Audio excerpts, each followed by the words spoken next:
She let him feel superior while hiding her $5 billion empire. But when his ex-wife attacked her. Hello, viewer. Thanks for joining us. Leave a like and share your thoughts in the comments, along with the city you're watching from. Now let's continue with the story. Thea Blackwell stared across the Mahogany conference table at 12 of the most powerful executives in renewable energy. Her voice carried absolute authority. The acquisition of Solar Techch Industries for $2.8 billion will position us as the dominant force in next-generation photovoltaic technology. The room fell silent. Blackwell Innovations' CEO had just orchestrated the largest clean energy acquisition in Colorado history. Marcus, her younger brother and COO, leaned forward. The integration timeline you proposed is aggressive, but achievable. Our AI optimization algorithms can reduce their manufacturing costs by 37% within 18 months. Thea nodded curtly. Make it happen. I want preliminary reports by Friday. Her phone buzzed. Camden was waiting at their coffee shop. 23 minutes later, she sat across from Camden Walsh, transforming herself completely. Her posture softened. Her voice became uncertain. Her confidence melted into the humble demeanor of Thea Brennan, marketing coordinator. Camden stirred his Americano, his face lighting up with that patient expression she'd grown to love and hate equally. Sweetie, I've been thinking about your career development.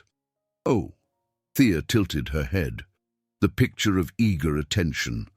See, the thing about business strategy is understanding market dynamics. Camden leaned forward, clearly excited to share his wisdom. Most people think marketing is just pretty graphics and social media posts, but real success comes from analyzing consumer behavior patterns. Thea forced fascination into her expression. Really? How does that work? Well, let me break this down for you. Camden pulled out his phone, opening a presentation. Market penetration depends on identifying underserved demographics and creating value propositions that resonate with their specific needs. She watched him explain basic business concepts with professorial earnestness. The irony cut deep. He was describing principles she'd pioneered during her Harvard MBA program. That's so smart of you, Camden. I never thought of it that way. His smile widened. Don't worry. Business can be confusing for creative types, but you've got good instincts. With some guidance, you could really advance in marketing. The words stung, but she maintained her grateful expression. What would you suggest? Start thinking bigger picture. Instead of just executing campaigns, try to understand the strategic reasoning behind them. Camden's enthusiasm was genuine, his desire to help completely sincere. Maybe I can introduce you to some people at the next networking event. That sounds amazing. Thank you for believing in me. As Camden continued explaining marketing fundamentals, Thea's mind drifted to the morning's acquisition. Solar Tech's CEO had looked terrified when she'd dismantled his negotiation strategy, yet here sat the man she was falling for, unconsciously patronizing the woman who'd orchestrated the biggest deal of the year. The contradiction should have been unbearable. But Camden's genuine kindness, his ethical business approach, his protective instincts toward 8-year-old Riley, these qualities drew her in, despite the maddening dynamic. You're not listening, are you? Camden's voice carried gentle teasing. Sorry, I was just processing everything you're teaching me. He reached across the table, covering her hand. I see real potential in you, Thea. With the right mentorship, you could build something meaningful.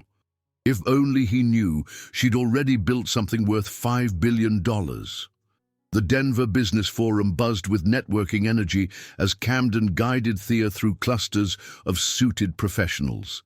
His hand rested proudly on her lower back. Everyone, I'd like you to meet Thea Brennan. She works in marketing coordination for a small firm downtown. Thea smiled modestly, extending her hand to Robert Chen, CEO of Mountain View Financial. She'd declined his merger proposal 6 months ago. Robert's eyes flickered with recognition before smoothing into polite interest. Marketing coordination. How nice. Camden beamed with protective pride. Don't let her modest title fool you. Thea's got incredible instincts for consumer psychology. Is that so? Robert's tone carried subtle amusement only she could detect. Oh, I just try to pay attention to trends. Thea deflected smoothly. Mr. Walsh is the real strategist here. Camden's chest puffed slightly. Well, I do try to share what I've learned. The thing about financial services marketing is understanding risk perception among different demographic segments.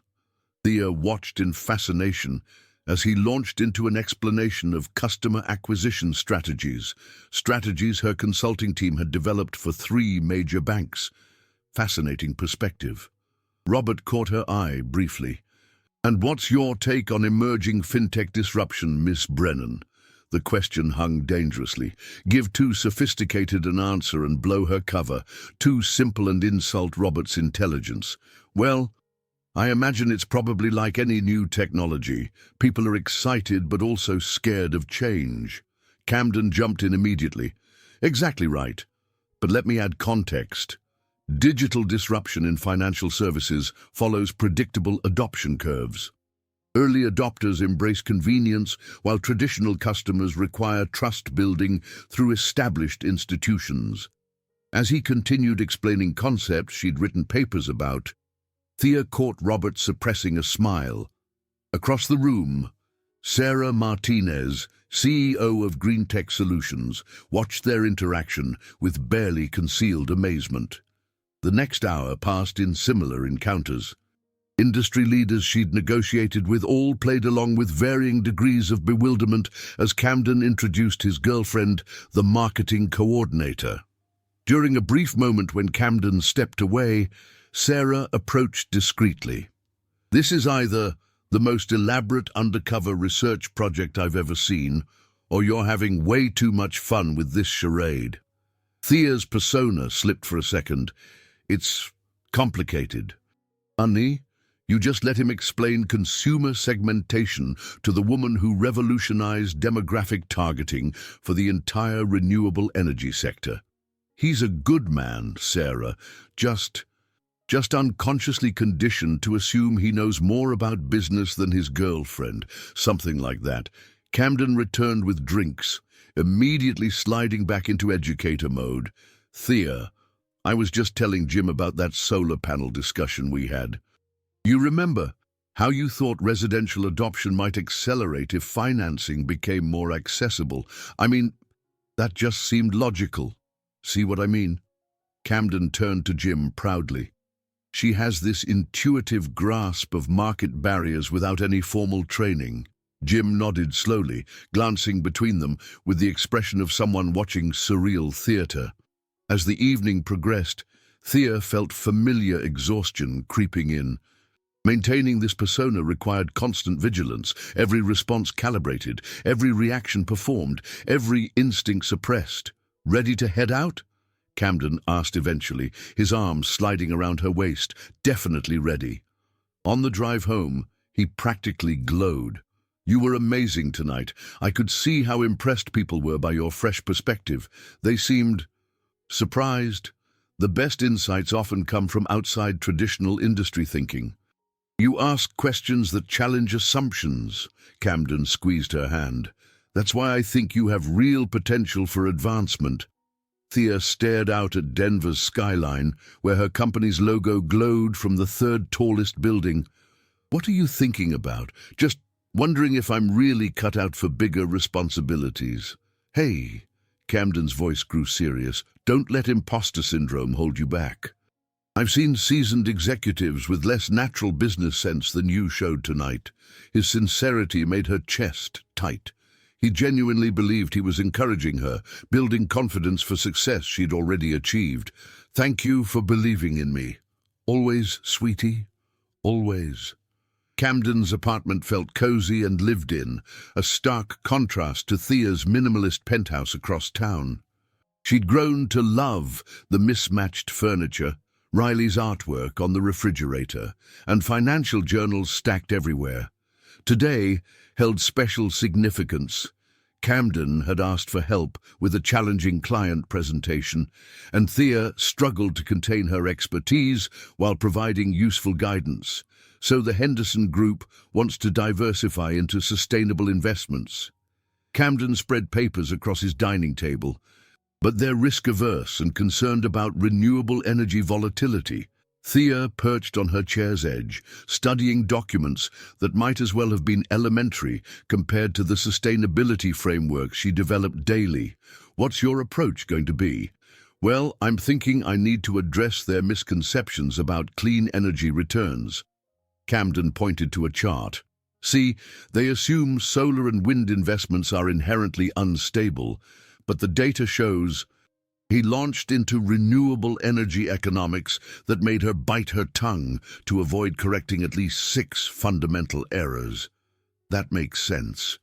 But maybe there's a way to make them feel more comfortable. How do you mean? Well, Thea chose words carefully. What if instead of focusing on why they're wrong about renewable energy, you showed them how sustainable investments actually reduce portfolio risk over time? Camden looked up sharply. That's actually brilliant. Reframe it as risk reduction rather than growth opportunity. I just thought people don't like being told they're wrong about something. Exactly. Camden's eyes lit up with that expression she'd come to recognize, someone discovering what he thought was a new concept. You're thinking like a behavioral economist without realizing it. The comment stung precisely because it was both completely wrong and entirely accurate.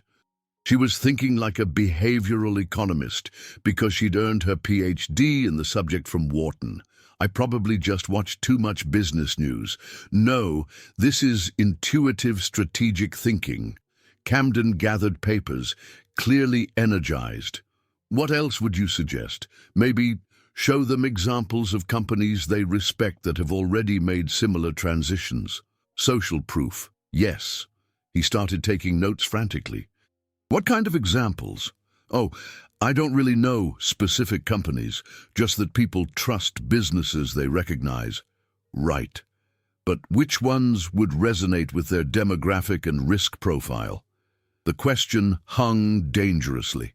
She knew exactly which companies would work. She consulted for half of them on sustainability transitions. But Thea Brennan, marketing coordinator, wouldn't have that knowledge. I'm sorry. I don't really know enough about their industry. Hey, don't apologize. Camden's voice grew gentle. You've already given me the strategic framework. I can handle research and specific examples. The front door burst open, and Riley Walsh bounded in with 8-year-old energy fresh from soccer practice. Uncle Camden, is Thea here? Riley's face lit up when she spotted her. Hey there, superstar. How was practice? We won. Riley threw herself onto the couch. Coach says I'm getting really good at passing. That's awesome! Thea found herself genuinely delighted by the child's enthusiasm. Thea, want to see the robot I'm building? Riley was already heading toward her bedroom. Riley, let Thea finish helping Uncle Camden with work. Actually, I'd love to see your robot. Riley's bedroom was a fascinating mix of typical 8-year-old decor and surprisingly sophisticated technology projects. The robot appeared to be complex Lego integrated with basic programming elements. So it can follow voice commands? Thea asked, genuinely impressed. Yeah. Watch this. Riley demonstrated the robot's response to simple instructions. I want to make it smarter, but I need to learn more about artificial intelligence. Thea's breath caught. AI was her company's primary focus, and she'd personally overseen development of 3 consumer applications this year. That sounds really complicated. It's not that hard if you understand how computers learn. Riley pulled up programming videos on her tablet. See, artificial intelligence is just pattern recognition and decision trees. Where did you learn about that? School, mostly, and YouTube. Our computer teacher says girls are actually better at programming because we think about systems differently. The comment made Thea smile despite her internal struggle. Riley's casual assumption that girls excelled in STEM contrasted sharply with the professional world, where she constantly proved her technical competence. "What kind of job do you want when you grow up?" Thea asked. "Maybe a robotics engineer. Or I could start my own tech company." Riley shrugged as if these were perfectly reasonable 8-year-old aspirations.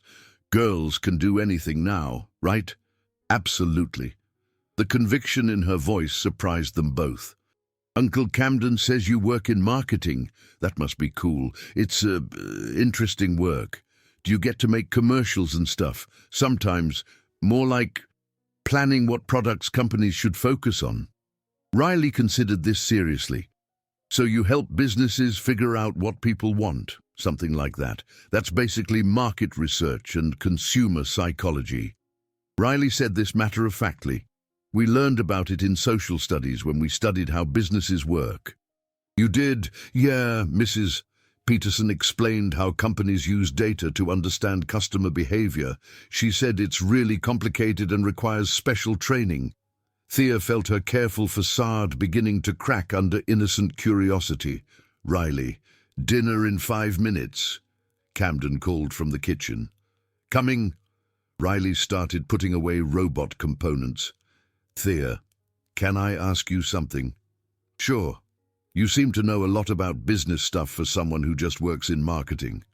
Like good, when you and Uncle Camden talk, you ask really smart questions." The observation hit like a physical blow. If an 8-year-old could detect inconsistency, I just try to pay attention when your uncle explains things. Maybe. But sometimes when he's talking, you get this look on your face like you already know what he's going to say. Victoria Sterling's law office occupied an entire floor of downtown Denver's premier business tower. Her assistant had just delivered a folder that would change everything. Ms. Sterling, the background check on Thea Brennan came back with some interesting discrepancies. Victoria opened the folder, her experienced legal mind immediately cataloguing inconsistencies. The employment history looks thin, only 2 years at Morrison Marketing, and before that, nothing. That's what caught our attention. No college records under that name, no previous employment, no social media presence before 3 years ago. Professional instinct kicked in. Victoria had built her career identifying hidden assets and undisclosed relationships in high-stakes divorce cases. Something about Camden's modest girlfriend had triggered every investigative alarm. What about financial records? That's where it gets interesting. She has a lease on a small Capitol Hill apartment, drives a 2019 Honda Civic, shops at Target, but her bank account shows regular deposits that don't match her stated income. How much are we talking about? The deposits total about $30,000 monthly. Far more than a marketing coordinator should earn. Victoria studied Thea's LinkedIn profile photo. Professional but unremarkable. Exactly what someone would create to blend into middle management invisibility. "I want deeper background, corporate filings, property records, financial cross-references. If Thea Brennan is hiding something, I'm going to find it. Should I ask why you're investigating your ex-husband's girlfriend so thoroughly?" Victoria's smile held no warmth. Camden deserves to know if he's being deceived. Truly, watching him play house with someone so aggressively ordinary had awakened something competitive in her. The woman was pleasant enough, but there was something calculated about her modesty that felt performative. How long will a comprehensive investigation take? For a complete financial and background profile, about 6 weeks. Make it 4. And I want to know about any connections to major Denver businesses. Someone doesn't accidentally have that much unexplained income. After her assistant left, Victoria stared out at Denver's skyline. Camden had always been attracted to women he could help, guide, protect. It was one of the qualities that had ultimately driven her away. She'd needed an equal partner, not a mentor. But something about Thea felt different. During their dinner encounter, She'd detected intelligence behind those grateful smiles. The way Thea had deflected personal questions, the careful way she'd discussed her work. Either Camden had found someone genuinely content with mediocrity, or Thea Brennan was running a sophisticated con. Victoria intended to find out which.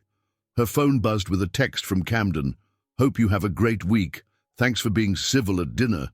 Thea appreciated meeting you." She stared at the message, remembering how Thea had watched their interaction with calculating eyes. Most women meeting their boyfriend's ex-wife showed either insecurity or territorial aggression. Thea had displayed neither. Instead, she'd seemed curious, like she was studying Victoria rather than feeling threatened by her. That alone was worth investigating.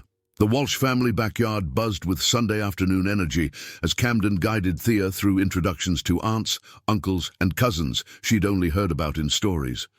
The smell of barbecue mixed with laughter and the sounds of children playing, creating the warm chaos of extended family gathering. "Mom, Dad, I'd like you to officially introduce Thea." Camden's arm circled her waist protectively, his pride evident in every gesture. "The woman I've been telling you about for months." Helen Walsh wiped her hands on her floral apron before embracing Thea with the kind of warmth that immediately made her feel welcome. "We're so happy to finally meet you properly, dear. Camden talks about you constantly. All good things, I hope."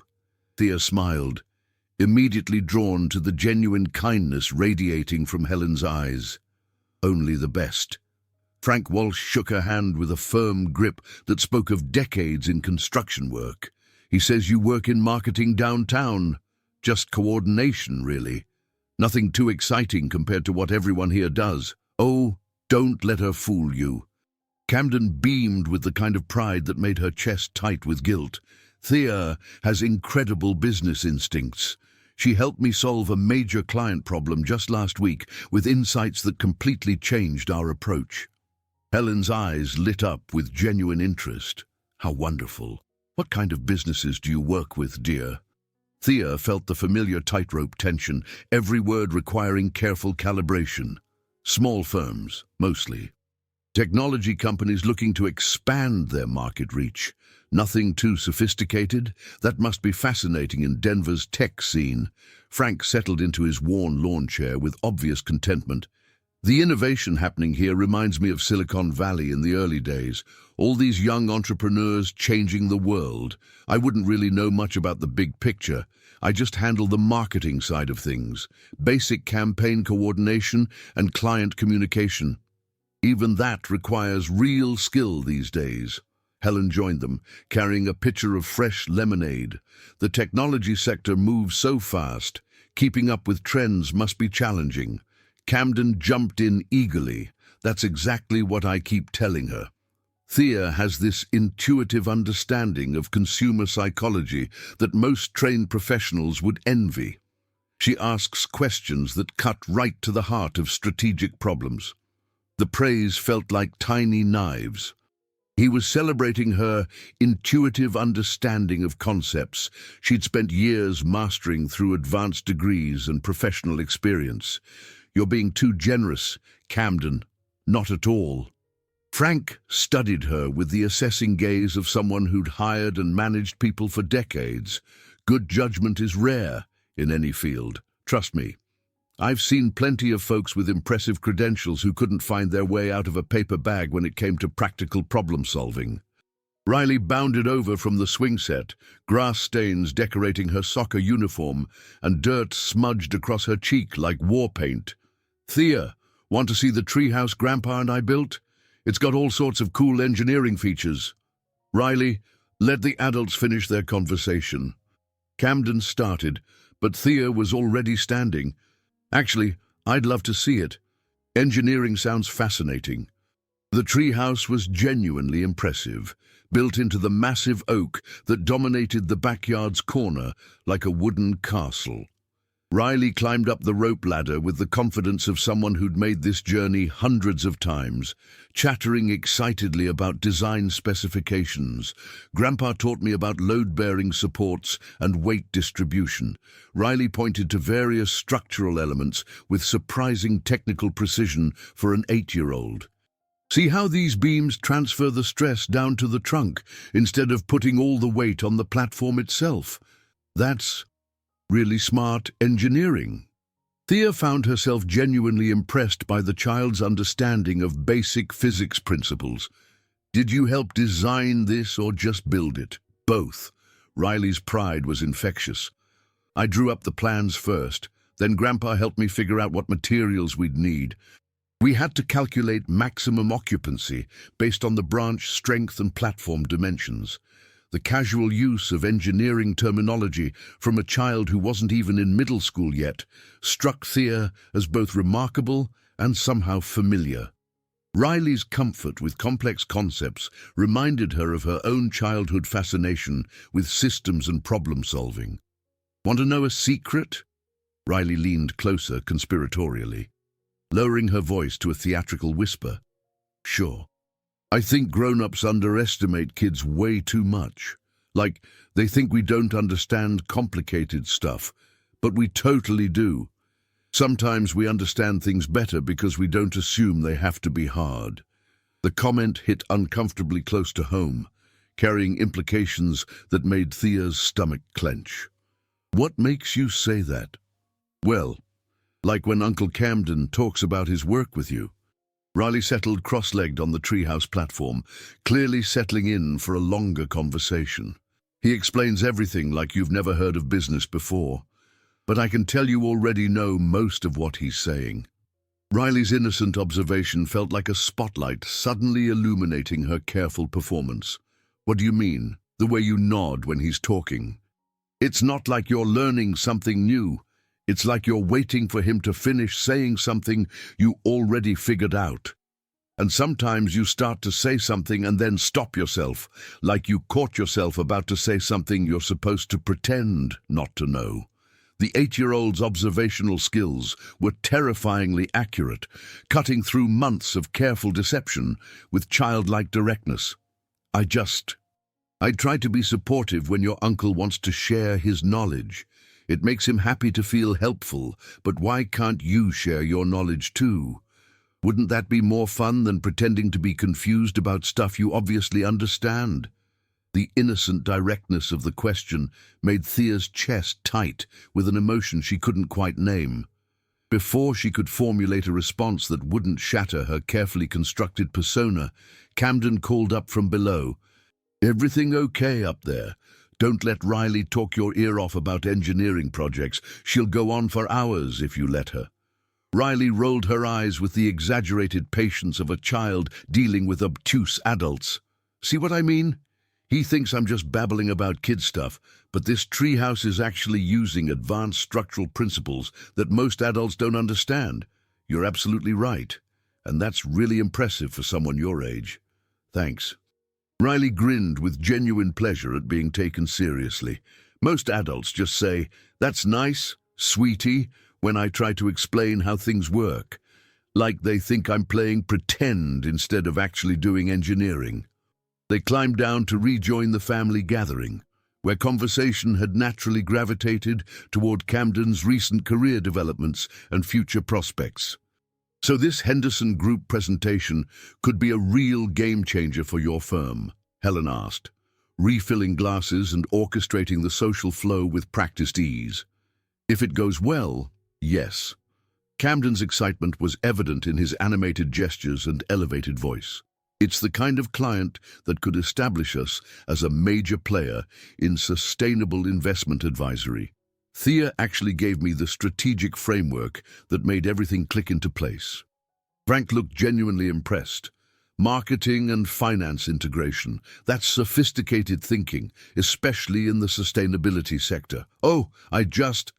Thea deflected automatically, the response so practiced it felt like muscle memory. Camden did all the real work. I just asked some basic questions about client psychology. Don't sell yourself short. Camden squeezed her shoulder with obvious affection. The way you reframed our approach from competing on technical expertise to competing on implementation understanding was brilliant. Pure strategic insight. Helen smiled approvingly, her expression carrying the warmth of someone who'd found exactly what she'd hoped to see. It's wonderful when couples can support each other's careers like that. Frank and I always found that our different perspectives made us both better at our respective jobs.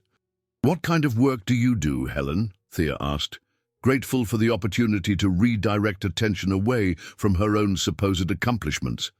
"I'm a high school principal."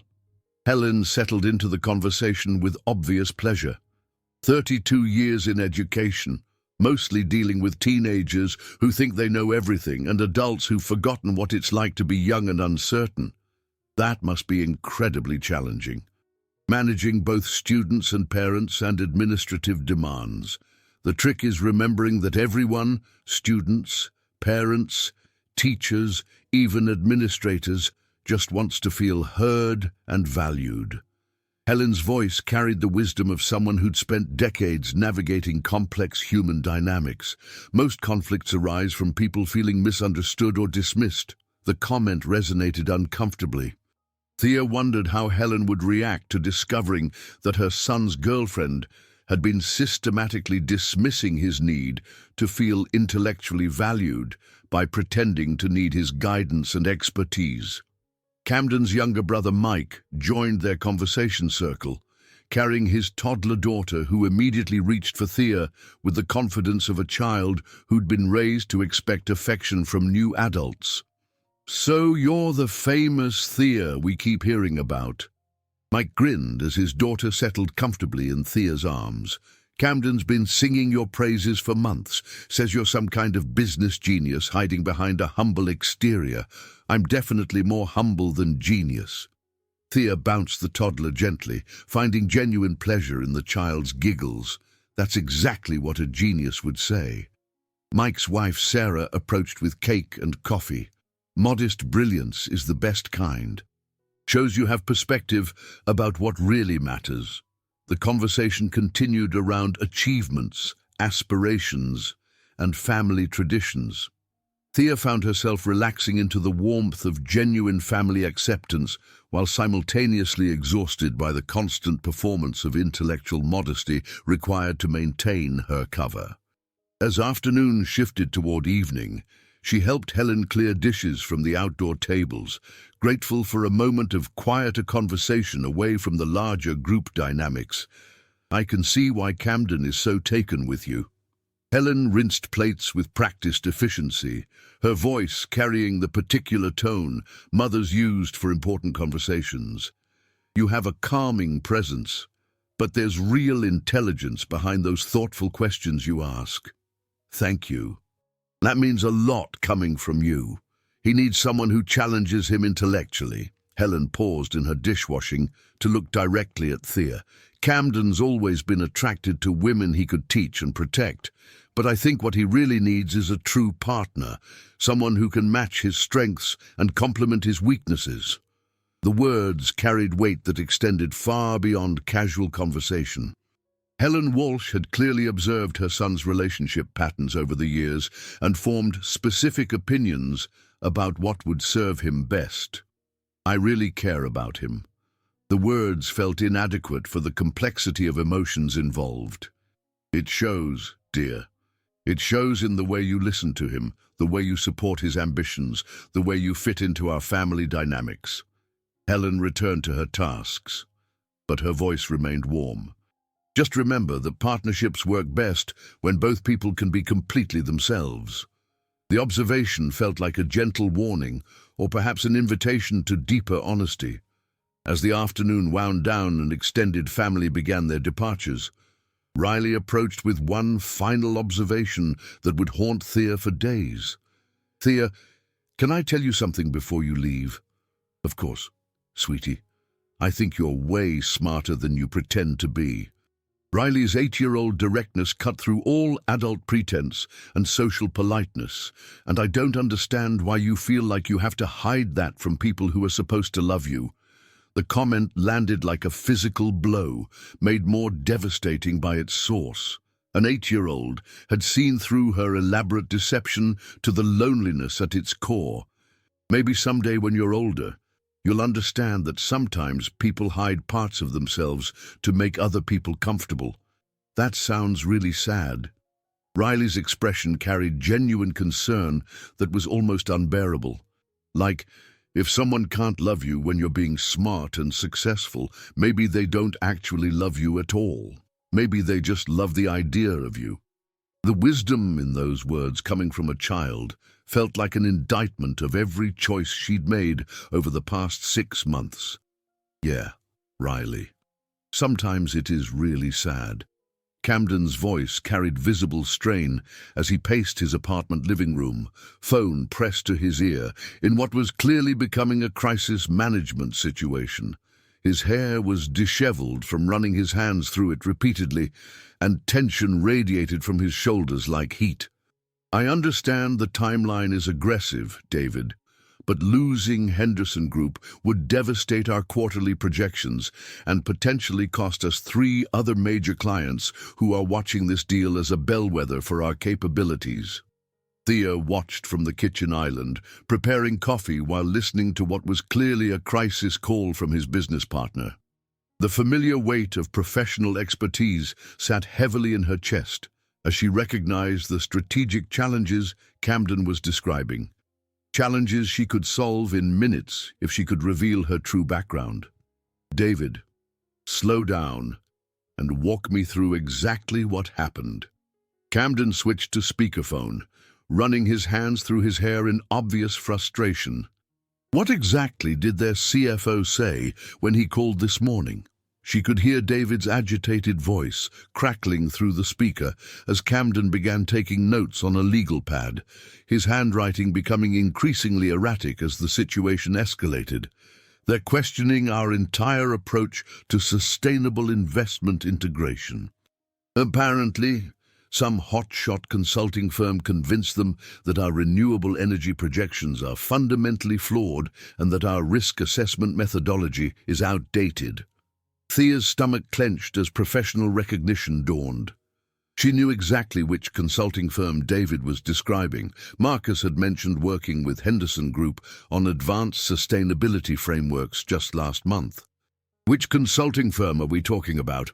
Camden asked, his voice taking on the carefully controlled tone of someone trying to manage panic. "Someone from Blackwell Innovations. Their sustainability division apparently has some revolutionary approach to risk assessment in clean energy portfolios that makes our traditional financial advisory model look primitive." The irony was suffocating. Henderson Group was rejecting Camden's carefully prepared recommendations in favor of strategies developed by her own company, methodologies she could have given him weeks ago if she hadn't been trapped by her own deception. Camden sank onto his couch heavily, looking defeated in a way that made her chest tight with guilt and frustration.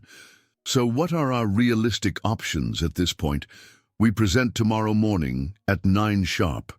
Either we completely revamp our entire recommendation overnight to somehow compete with Blackwell's technical sophistication, or we lose the biggest client our firm has ever pursued and probably tank our reputation with every other potential client in the sustainable investment space." Thea set down her coffee cup with deliberate care, her mind racing through potential solutions even as she maintained her facade of concerned girlfriend rather than industry expert. "What kind of specific approach is Blackwell recommending?" she asked, keeping her voice carefully neutral despite knowing she was about to hear a description of her own work. Camden looked up with gratitude for her attention, clearly needing to process the crisis with someone who cared about his success. Some complex integration model that apparently factors in regulatory changes, technological advancement curves, and long-term carbon credit valuations, plus predictive analytics for policy shifts and market disruption scenarios. Every word he spoke described methodologies she'd personally developed over months of intensive research. The carbon credit valuation system alone had taken her team 6 months to perfect, or incorporating machine learning algorithms and regulatory analysis that represented the cutting edge of sustainability consulting. That sounds really complicated. The understatement felt like swallowing glass. That's exactly the problem. Camden's frustration was palpable, radiating from his posture and voice in waves. We're financial advisors, not sustainability engineers or policy analysts. How are we supposed to compete with specialists who have teams of PhD researchers and unlimited development budgets? Thea felt the familiar internal war between her desire to help the man she loved and the necessity of maintaining her carefully constructed persona. Every instinct screamed to solve his problem immediately, to share the expertise that could save his career and his firm's reputation. Maybe. She chose her words with surgical precision, calibrating each phrase to sound like helpful girlfriend rather than industry expert. Maybe you don't have to compete directly with their technical sophistication. What if you focused on what you do better than they do? Camden's expression shifted slightly, showing the first spark of hope she'd seen since the crisis call began. What do you mean exactly? Well, Blackwell probably has amazing technical analysis and cutting-edge methodologies, but do they understand Henderson Group's specific corporate culture and risk tolerance the way you do? Camden reached for his laptop, clearly engaged by the strategic shift she was suggesting. Go on. Where are you heading with this? What if instead of trying to match their technical approach, you focused on implementation and client relationship management, like how to actually integrate sustainable investments into Henderson's existing portfolio without disrupting their comfort zone or creating internal resistance? That's actually a completely different competitive angle. Camden's fingers began moving across his keyboard as ideas crystallized. Instead of competing on technical sophistication, we compete on practical application and change management. Right, because Henderson Group doesn't just need the best theoretical framework. They need the approach that actually works for their specific organizational culture and decision-making processes. David's voice crackled through the speaker with renewed energy. Camden, are you still there? Because this conversation just shifted in a direction that might actually save us. Yeah, and I think Thea just gave us our salvation. Camden's typing became more rapid as strategic possibilities multiplied. Instead of trying to out-engineer Blackwell, we position ourselves as the implementation specialists who can make their technical recommendations actually work in the real world. What does that mean in practical terms? David asked. It means we acknowledge that Blackwell has superior technical analysis and cutting-edge sustainability science, but we have superior understanding of Henderson's needs, concerns, and internal politics. Camden was fully engaged now, his earlier despair transforming into focused energy. We present a hybrid approach, using Blackwell's framework as our technical foundation, but with our customized implementation strategy and ongoing client relationship management. Thea felt a complex mixture of pride and frustration as she watched her strategic insight energize Camden's problem-solving. She'd just solved his crisis by essentially recommending that he partner with her own company, without being able to reveal that she was simultaneously the source of his problem and his solution. That could actually work brilliantly. David's voice carried cautious optimism.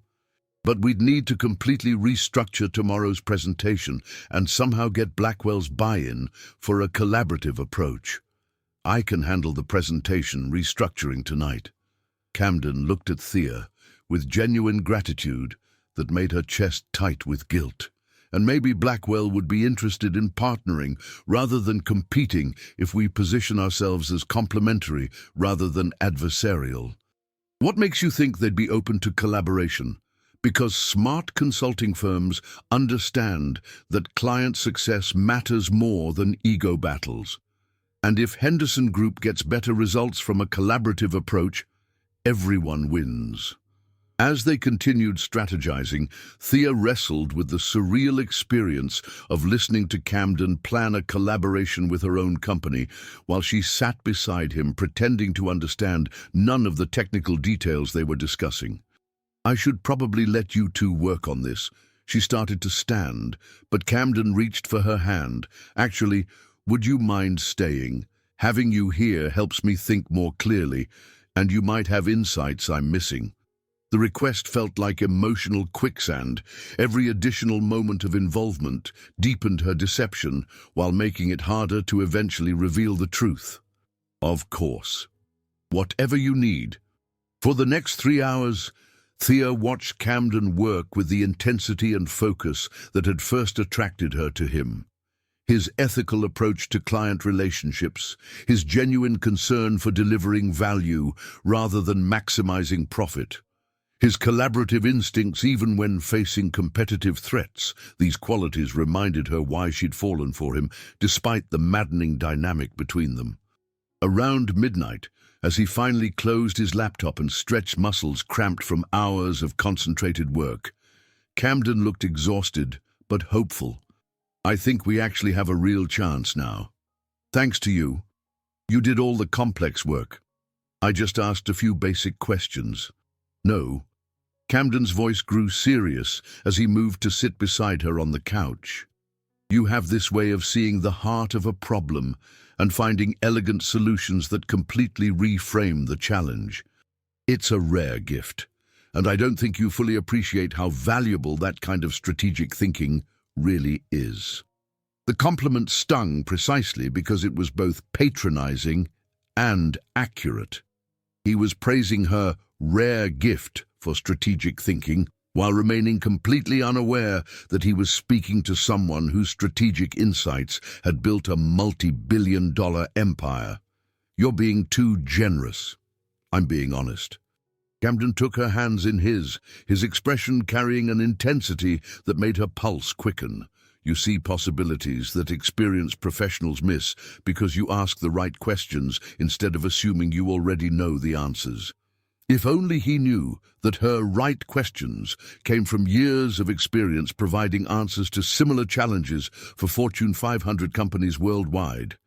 The restaurant Camden had chosen for their 6-month anniversary was intimate in the way that suggested serious conversation ahead. Soft lighting cast warm shadows across cream-colored tablecloths. Candles flickered in crystal holders, and the quiet murmur of other diners created an atmosphere of romantic privacy. "You seem nervous." Thea reached across the small table to touch his hand, noting the slight tremor in his fingers and the way his eyes kept darting to her face as if memorizing her features. "A little." Camden's smile carried a vulnerability she'd rarely seen, the kind of raw honesty that made her chest tight with unnamed emotions. "Tonight feels important in a way that's both exciting and terrifying.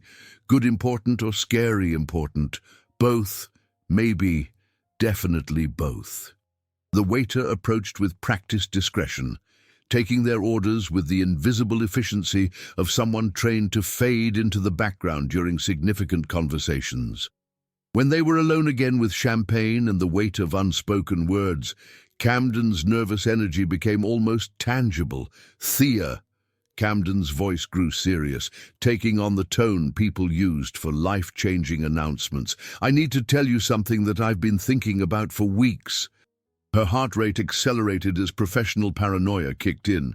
Had Victoria's investigation revealed something? Had someone from her real life recognized her during one of their public outings? Had her carefully constructed identity begun unraveling? "Okay, I'm listening. I'm falling in love with you." The words hit her with unexpected force. Not because they were surprising, she'd sensed his growing feelings for weeks, but because of how completely they complicated an already impossible situation. He was falling in love with Thea Brennan, marketing coordinator, not Thea Blackwell, CEO and founder of a multi-billion-dollar empire. "Camden, let me finish, please." Camden leaned forward, his eyes intense with the kind of focused attention that had first attracted her months ago. "I know we've only been together 6 months, but I've never felt this way about anyone before in my life. You make me want to be better, as a man, as a professional, as a human being." The sincerity in his voice was devastating, carrying the weight of genuine emotion that made her deception feel like a physical wound. "I care about you too." The words felt inadequate for the complexity of emotions churning in her chest. "It's more than that for me, much more than that." Camden reached into his jacket pocket, and for one terrifying moment she thought he was retrieving an engagement ring. Instead, he produced a small wrapped box tied with silver ribbon. "I wanted to give you something to mark this milestone, to show you how much you mean to me. Camden, you didn't need to get me anything. I needed to." "Open it."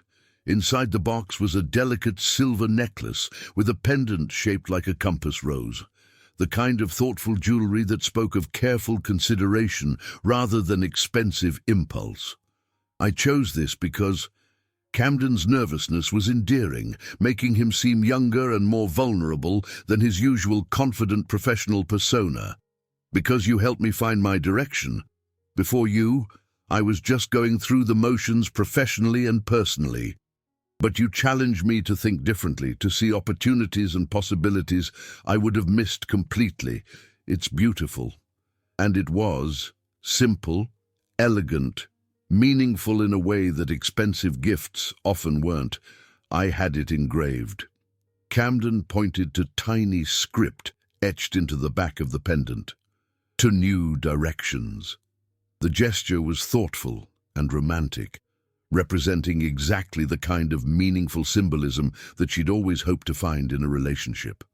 It also made her feel terrible about the foundation of lies their entire romance was built upon. "I love it. Thank you so much." As Camden fastened the necklace around her throat, his fingers gentle against her skin, he continued speaking with growing confidence. "I've been thinking a lot about our future together. Our future. I know you're focused on building your marketing career, and I want to support that completely." Camden returned to his seat, taking her hands in his with the kind of tender intensity that made her chest tight. "But I also think we could build something amazing together, something that's bigger than either of us individually." "What do you mean exactly?" "Well, eventually, maybe in a year or two when you're ready, I'd love for you to consider moving in together." Camden's enthusiasm was growing as he spoke, painting a picture of their shared future with increasing detail. "I could help you network with higher-level contacts in the Denver business community, maybe get you connected with some of the larger marketing firms downtown that could accelerate your career advancement." The assumption that she needed his help to advance her career felt like a physical blow, especially painful because of his genuine desire to support what he believed were her professional aspirations. "That's really thoughtful of you. And longer term." Camden's voice grew softer, carrying the weight of dreams he'd clearly been nurturing for weeks. "I want you to know that I'm serious about this relationship, about us, about building a life together." "What are you saying exactly?" "I'm saying that I want to take care of you. Professionally, personally, financially, whatever you need to feel secure and supported and able to pursue your dreams without worrying about practical constraints." The words were meant as a loving declaration, carrying all the protective instincts and generous impulses that had drawn her to him initially.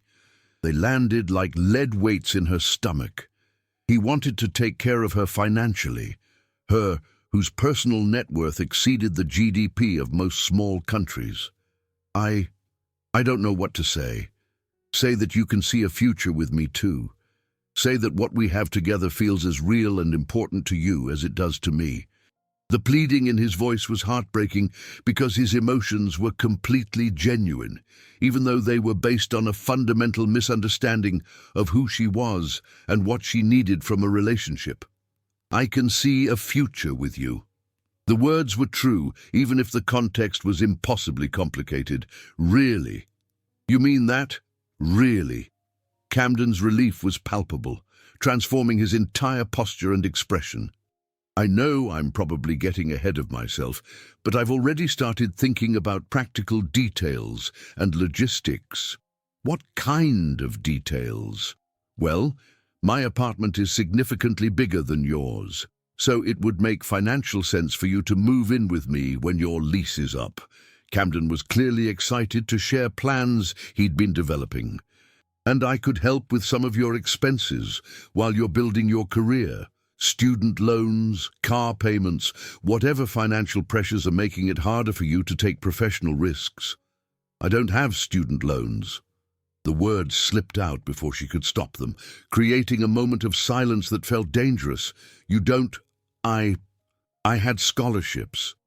For marketing. Camden looked confused, his brow furrowing as he tried to reconcile this new information with his understanding of her background. I didn't realize marketing programs offered full academic scholarships. She felt the conversation sliding toward treacherous territory, where a single wrong answer could unravel her entire carefully constructed identity. It was more like general academic merit scholarships that I applied toward business courses. Oh, that makes sense. Where did you go to school again? The question hung in the air like a trap. They'd somehow never discussed her educational background in specific detail, and now she realized how glaring that omission must seem to someone who was planning their future together. Just University of Colorado. Nothing impressive or noteworthy. Which campus? Camden's interest seemed genuine rather than suspicious, but every question felt like walking through a minefield. In Boulder, the lie came smoothly because it was plausible and verifiable. I didn't know CU Boulder had a particularly strong marketing program. They don't, really. That's part of why I ended up in coordination rather than strategic roles. My background wasn't specialized enough for the more advanced positions. Camden nodded sympathetically, his expression carrying the kind of protective concern that made her guilt intensify. Well, it doesn't matter where you went to school or what your transcript looks like. What matters is your natural talent, your work ethic, and your ability to see solutions that other people miss. Thank you for saying that. I mean every word. Camden raised his champagne glass with ceremonial gravity to us, to our future together, and to helping each other become the best possible versions of ourselves. As their glasses touched with a musical chime, Thea felt the weight of her deception more acutely than ever before. He was toasting their future based on a complete fiction about who she was, what she needed, and what she could contribute to their relationship, to us. The rest of dinner passed in a haze of romantic conversation and future planning that felt increasingly surreal with each passing minute. Camden talked enthusiastically about the life he wanted to build with Thea Brennan, the modest apartment they'd share while saving money, the career advancement he'd facilitate through his professional network, the financial security he'd provide while she developed her potential. None of it bore any relationship to the reality of who she was or what her life actually looked like outside their relationship. As they walked to his car after dinner, Camden's arm around her waist and the compass rose pendant resting against her throat, Thea wondered if love built on fundamental deception could ever transform into something authentic. The gleaming conference room on the 32nd floor of the Blackwell Innovations Tower buzzed with pre-presentation energy that Thea recognized from hundreds of similar high-stakes meetings. She sat in her usual position at the head of the mahogany table, surrounded by her executive team, trying to maintain professional composure while knowing that her boyfriend was about to walk into her boardroom completely unaware of who she really was. This should be an interesting morning. Marcus flipped through the proposal summary with obvious curiosity.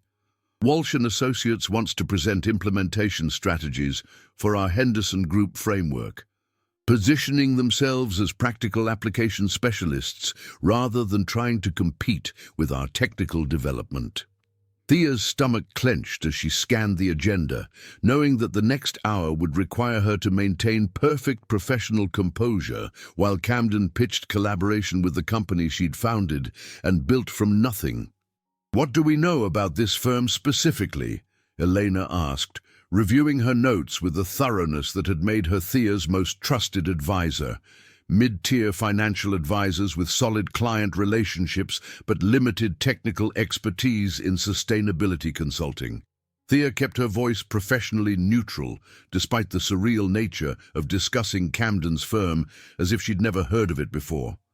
They're positioning themselves as implementation specialists who can bridge the gap between our technical innovations and practical client adoption.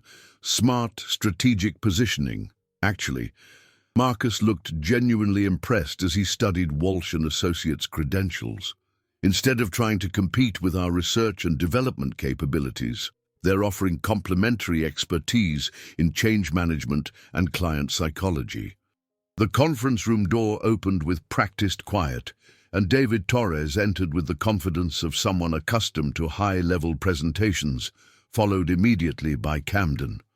Thea felt her carefully maintained professional composure waver as her boyfriend walked into her boardroom, his nervous energy evident in the careful way he arranged his presentation materials.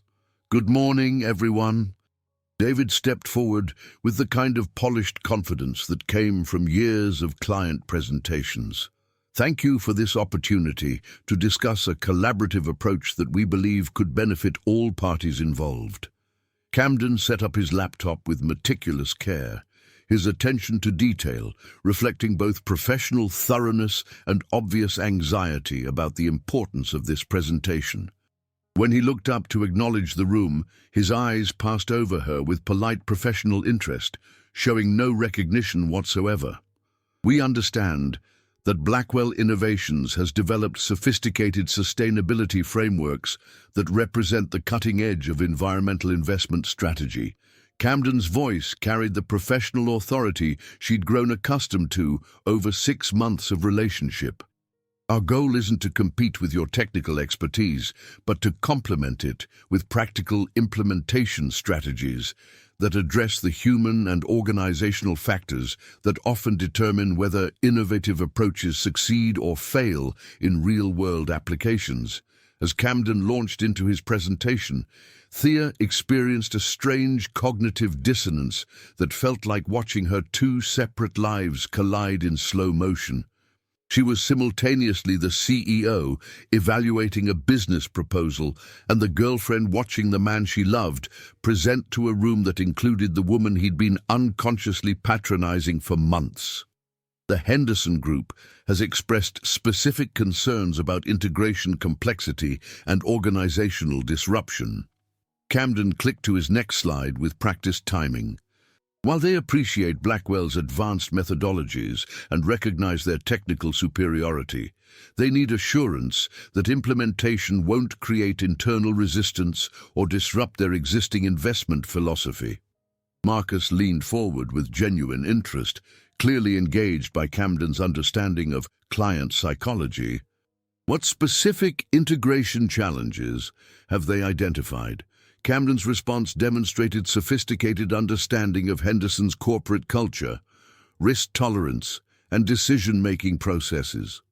As he spoke, Thea found herself genuinely impressed by insights that complemented her own technical expertise in ways she hadn't fully appreciated before.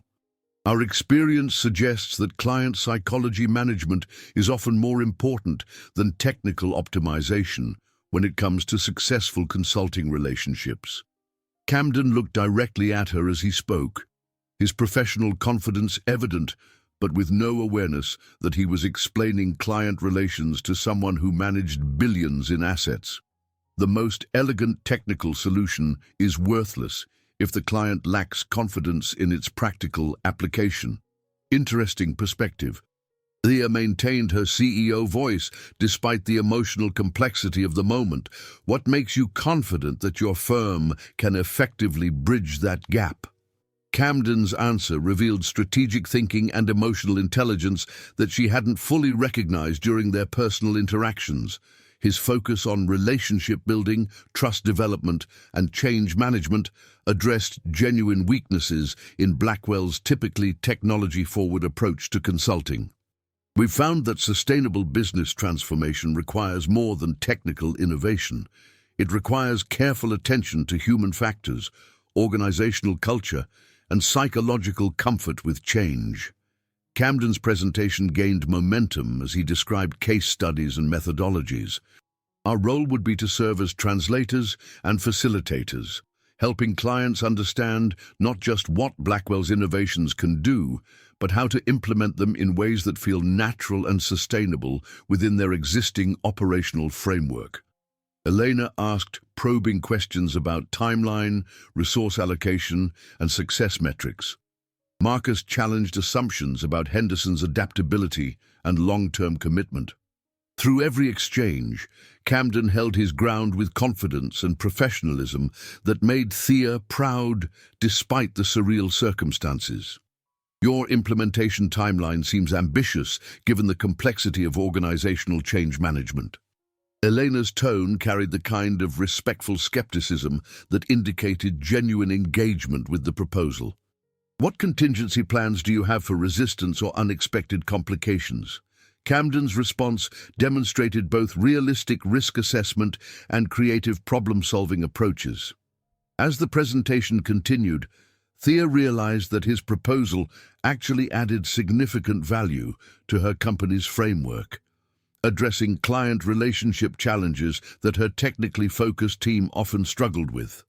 When the presentation concluded 45 minutes later, Thea felt genuinely conflicted about how to proceed. On pure merit, Walsh and Associates had proposed a valuable partnership that would benefit Henderson Group and enhance Blackwell's service offerings, but approving the collaboration would mean deeper entanglement between her professional and personal lives, creating additional layers of deception that would become increasingly difficult to maintain. We'll need time to review your proposal internally and discuss it with our Henderson Group team leads. Thea maintained her CEO voice despite the emotional complexity. You'll have our decision by end of week. We understand completely. Camden began packing his materials with the same careful attention he'd shown during setup. We're confident that this collaboration would create better outcomes for Henderson Group while allowing both our firms to leverage our respective strengths. As the Walsh and Associates team prepared to leave, Camden paused at the door, looking back at the conference room with obvious admiration for the sleek, modern design and impressive technology infrastructure. This is truly an impressive operation you've built here. His genuine appreciation was evident. The innovation and strategic thinking that went into creating this kind of organizational culture must have been extraordinary. Thank you. Thea's response was carefully measured, professional courtesy masking the emotional turbulence of receiving compliments about her life's work from someone who had no idea she'd built it. After they left, Marcus turned to her with obvious excitement about the strategic possibilities. That was actually brilliant positioning on their part. They've identified a real service gap in our client relationship model that we've been struggling with for months. Elena nodded agreement, already making notes for internal discussion. Henderson Group specifically needs the kind of hand-holding and psychological support that Walsh and Associates specializes in.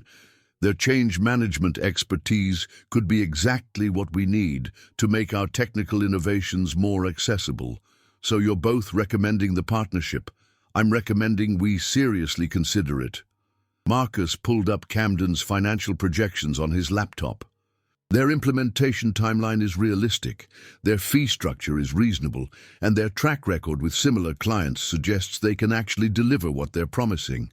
Thea stared out the floor-to-ceiling windows at Denver's skyline, wrestling with the impossibility of her situation getting more complex by the day.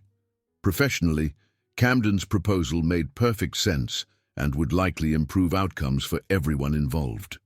Personally, it would require her to work directly with him while maintaining her false identity, creating additional opportunities for her deception to unravel.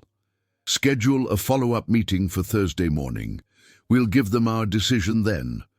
As her team dispersed to their respective responsibilities, Thea remained alone in the conference room, contemplating the increasingly tangled web her double life had become. She was falling in love with a man who was falling in love with someone who didn't exist, and now their professional lives were on the verge of direct collaboration that would make maintaining her deception exponentially more difficult. Her phone buzzed with a text message from Camden. Presentation went really well this morning. The Blackwell team seemed genuinely interested. Fingers crossed they decide to move forward. Can't wait to tell you all about it over dinner tonight. She stared at the message, imagining his excitement about presenting to Blackwell Innovations, while having no idea he'd just pitched a collaboration with his girlfriend's company. The situation was becoming unsustainable, but she had no idea how to extract herself without destroying the relationship that had become the most important thing in her life. Riley Walsh sat cross-legged on Camden's living room rug, surrounded by robotics components, programming manuals, and circuit boards that looked far too advanced for someone who hadn't reached double digits yet. Thea watched in fascination as the child systematically troubleshooted a complex sensor integration problem with the methodical approach of an experienced engineer. So the main issue is that the proximity sensor isn't communicating properly with the movement algorithms. Riley held up a tiny circuit board with the confidence of someone who'd spent countless hours understanding its functions. I think the problem is in the data processing loop, where the sensor input gets translated into motor commands. That sounds incredibly complicated for a weekend robotics project. Thea settled onto the floor beside her, genuinely curious about Riley's technical expertise and problem-solving process. Not really, once you understand the basic principles. Riley connected wires with practiced precision, her small fingers surprisingly deft with delicate components. Computers and robots are actually way more predictable than people because they always do exactly what you program them to do. How is that different from people? Well, computers don't pretend to be something they're not. Riley tested a connection, nodding with satisfaction when an LED indicator lit up as expected. If something goes wrong with a robot, it's because the programming wasn't clear or there was a hardware problem. But if something goes wrong with people, it could be because they're not being honest about what they're actually thinking or feeling.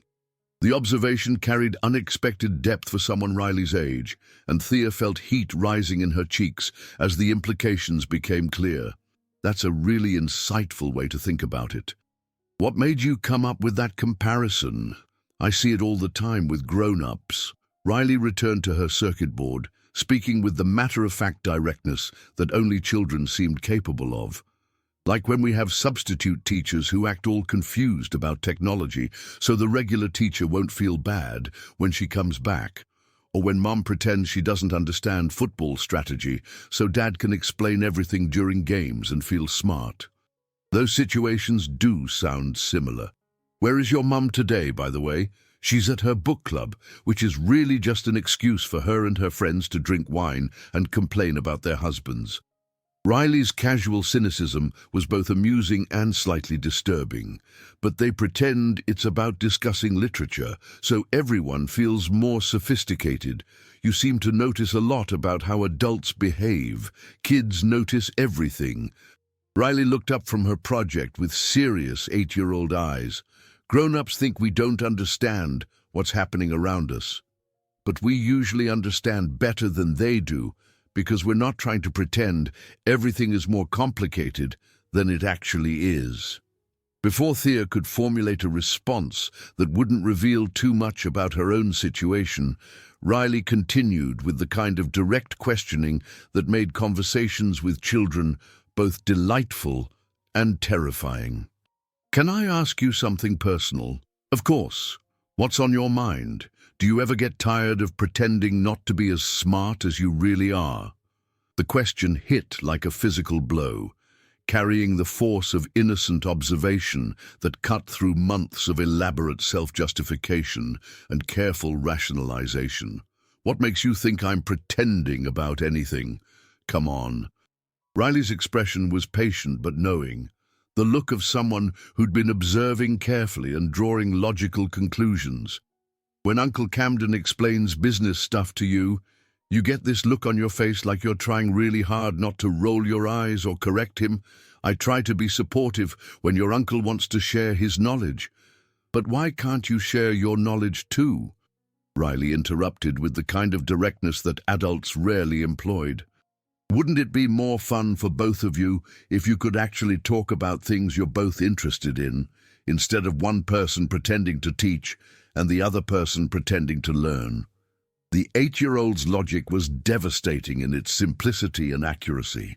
Sometimes adult relationships are complicated in ways that are hard to explain to someone your age. That sounds like something grown-ups say when they're doing something that doesn't make sense and they know it. Riley returned to her robotics project, but her words continued to carry uncomfortable truth, like when adults say, "because I said so," instead of giving a real reason. You're very perceptive for someone who's 8 years old. I'm very perceptive for someone who's any age. Riley's confidence was matter of fact rather than boastful. Most people just don't expect kids to notice things or have opinions that matter. Camden emerged from his home office, phone pressed to his ear in what was clearly another business-related conversation. His voice carried stress and frustration as he paced between the kitchen and living room. "David, I understand their concerns about timeline, but we've addressed every single implementation issue they raised during our initial presentation." Riley tugged gently on Thea's sleeve to get her attention, while Camden continued his call.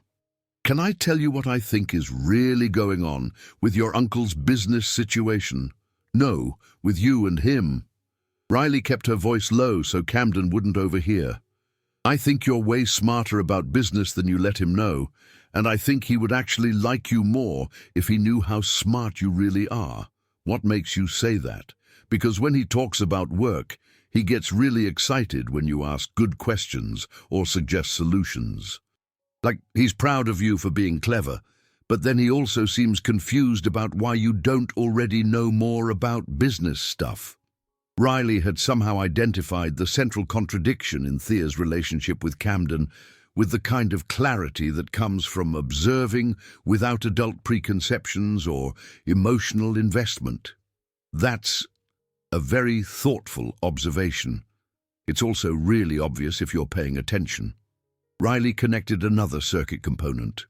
Like yesterday, when he was stressed about the Henderson Group presentation, and you suggested that thing about focusing on implementation instead of competing with technical stuff, he got super excited and kept talking about how brilliant you are. She remembered the conversation and Camden's reaction to her strategic insight, but then he also keeps explaining basic business concepts to you like you've never heard them before. Riley tested another connection successfully. So either you're really good at pretending to be confused about things you understand, or he's not very good at noticing when someone already knows what he's trying to teach them. The 8-year-old had just diagnosed the fundamental dysfunction in their relationship with devastating accuracy. Why do you think that bothers you so much to watch? Because it seems lonely. Riley looked up with an expression that carried genuine concern. If you can't be yourself with someone you're supposed to love, then you're basically alone even when you're together. The wisdom in those words coming from a child felt like an emotional sucker punch. Camden finished his call and approached them, clearly frustrated by whatever client management issue he'd been discussing. "Sorry about that. Henderson Group is still dragging their feet on the Blackwell partnership decision, and every day of delay makes our position weaker." Riley looked up from her robot with the kind of innocent directness that made adult conversations dangerous. "Uncle Camden, can I ask you something?" "Sure, kiddo. What's on your mind? Why don't you just ask Thea for advice about your Henderson Group problem? She obviously knows a lot about business strategy." Camden smiled with the kind of indulgent affection adults reserved for children who didn't understand how the world worked. Thea's got great instincts and asks really insightful questions, but this is pretty specialized client management and consulting relationship dynamics. But she gave you the whole strategy framework that saved your presentation. Riley's tone carried 8-year-old logic that cut through adult rationalization. And she always asks really smart questions about your work that help you figure out solutions. She does ask good questions.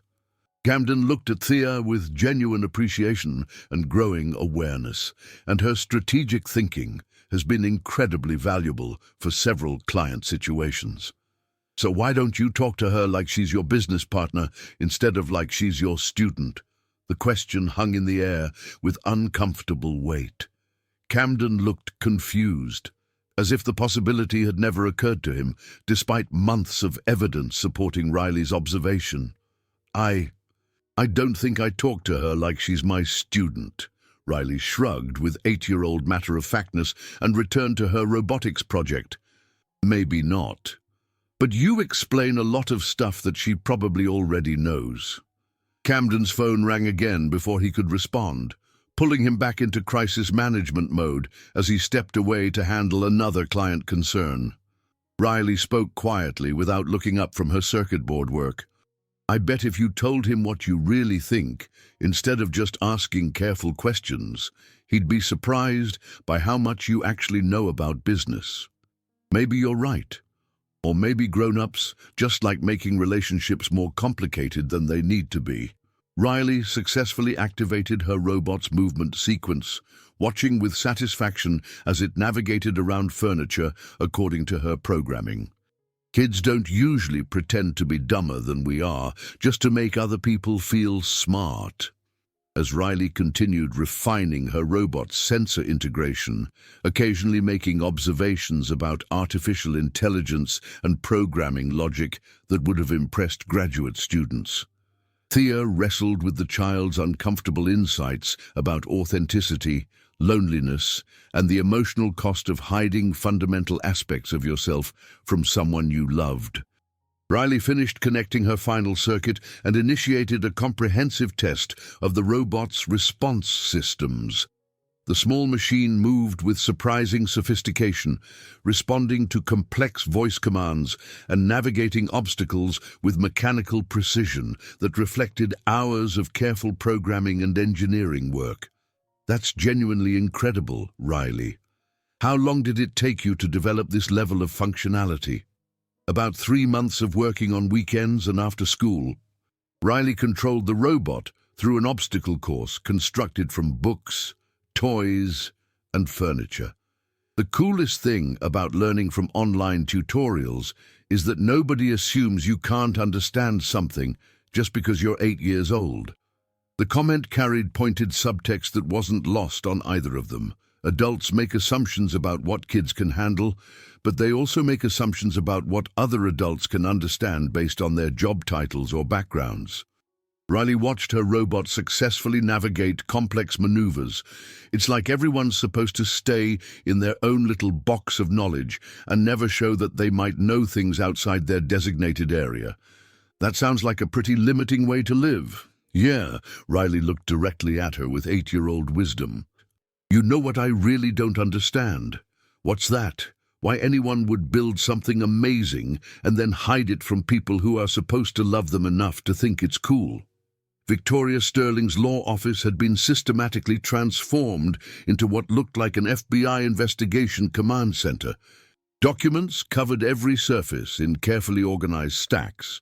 Her laptop displayed multiple browser windows with financial databases and corporate search engines, and a large whiteboard mapped connections between shell companies, property records, and banking transactions with the methodical precision of someone trained in complex litigation. Her assistant Jennifer entered, carrying yet another folder of findings, adding to the growing mountain of evidence that painted an increasingly complete picture of Thea Brennan's elaborate deception. The enhanced property record search came back with some genuinely fascinating results. Victoria looked up from a spreadsheet of banking transactions that had taken her 3 days to compile and analyze. Our marketing coordinator appears to rent a modest one-bedroom apartment in Capitol Hill for $1,200 monthly, but deeper corporate records reveal that TB Holdings LLC purchased a 4,700 square foot penthouse in Cherry Creek for $8.2 million. Victoria felt her pulse quicken as pieces of the puzzle began forming a coherent picture. When was the purchase completed? 18 months ago. Same approximate time frame as when Thea Brennan's documented employment history begins with Morrison Marketing. What have you found connecting TB Holdings to our mysteriously well-funded marketing coordinator? Jennifer placed several documents on Victoria's desk with obvious satisfaction at the quality of her investigative work. TB Holdings lists its managing director as T. Blackwell, with a corporate mailing address that matches the headquarters of Blackwell Innovations. Victoria felt investigative satisfaction as connections clicked into place with the precision of a complex legal argument reaching its logical conclusion. T. Blackwell, TB Holdings, Thea Brennan. Someone's been very creative with identity management. There's more. Vehicle registrations show similar patterns of deliberate deception. Thea Brennan drives a 2019 Honda Civic purchased used for $18,000. But T. Blackwell owns a Tesla Model S, a Range Rover Sport, and a vintage Porsche 911. Victoria studied photographs of the Cherry Creek penthouse alongside pictures of the modest Capitol Hill apartment, noting the stark contrast between luxury and calculated ordinariness. The juxtaposition suggested someone leading two completely separate lives with meticulous attention to maintaining both personas. What about professional employment verification? Morrison Marketing confirms that Thea Brennan has worked there for exactly 2 years as a marketing coordinator, with satisfactory performance reviews and no disciplinary issues. But when I requested references from previous employers for a more comprehensive background check, their HR department said they didn't have any prior work history on file, no documented employment history before Morrison Marketing, none whatsoever. Jennifer's tone carried the satisfaction of someone who'd uncovered significant deception. It's as if Thea Brennan didn't exist professionally or personally before 3 years ago. Victoria opened her laptop and navigated to Blackwell Innovations' corporate website, clicking through to the executive leadership section with growing anticipation. The company's professional photography featured headshots of senior management, including a prominent image of the CEO and founder. The photograph showed a woman in a sharp charcoal business suit with confident posture, direct eye contact, and the kind of authoritative presence that suggested years of experience managing complex organizations. It was unmistakably the same woman Camden had introduced as his humble marketing coordinator girlfriend. Jennifer leaned over Victoria's shoulder to examine the screen, her sharp intake of breath indicating immediate recognition. "Is that our Thea Brennan? That's Camden's girlfriend." Victoria's voice carried the deep satisfaction of a complex puzzle finally yielding its secrets. Meet Thea Blackwell, Chief Executive Officer and founder of Blackwell Innovations, estimated personal net worth of $5 billion. But why would someone worth $5 billion pretend to be a marketing coordinator making $35,000 annually? Victoria studied the corporate biography detailing Thea Blackwell's impressive educational credentials: Harvard MBA with highest honors, Wharton PhD in behavioral economics, recognition as one of Colorado's most influential business leaders under 35, and patents on several revolutionary artificial intelligence applications. Maybe she wanted to discover if Camden would love her without knowing about her extraordinary success and wealth. That seems like an incredibly elaborate social experiment. Or maybe she's running some kind of long-term psychological manipulation. Victoria printed screenshots of financial records, property ownership documents, and corporate filings. Though I can't imagine what someone worth billions would want to gain from deceiving a middle-class financial advisor. Jennifer gathered documents into organized files, clearly impressed by the scope of deception they'd uncovered. What's your strategy for using this information? I need to carefully consider timing and methodology for maximum impact. Victoria stared at side-by-side photographs of Thea as confident CEO and Thea as modest girlfriend. Camden deserves to know he's being systematically deceived, but the question is how to reveal the truth in a way that serves justice rather than just causing chaos. When's their next scheduled public appearance together? The Denver Business Awards dinner next Friday evening. Camden mentioned wanting to attend with Thea to celebrate his firm's recent successes. Victoria smiled with the kind of strategic calculation that had made her formidable in high-stakes corporate litigation. A public venue filled with industry leaders who would immediately recognize Blackwell Innovation's CEO. Perfect for a dramatic revelation. That sounds like exactly the right venue for everyone to discover who Camden Walsh has actually been dating. Are you certain about pursuing public humiliation as your approach? Jennifer's tone carried gentle concern. That seems potentially cruel to both of them. Jennifer, when someone constructs their entire relationship on systematic deception and elaborate lies, they've chosen to make their private business a matter of public concern. Victoria returned to organizing her investigation materials with renewed focus. Camden will thank me for exposing whatever sophisticated game Thea Blackwell has been playing with his emotions and trust. But as Victoria continued reviewing evidence of Thea's double life, she found herself genuinely puzzled by the complexity and expense involved in maintaining such an elaborate deception.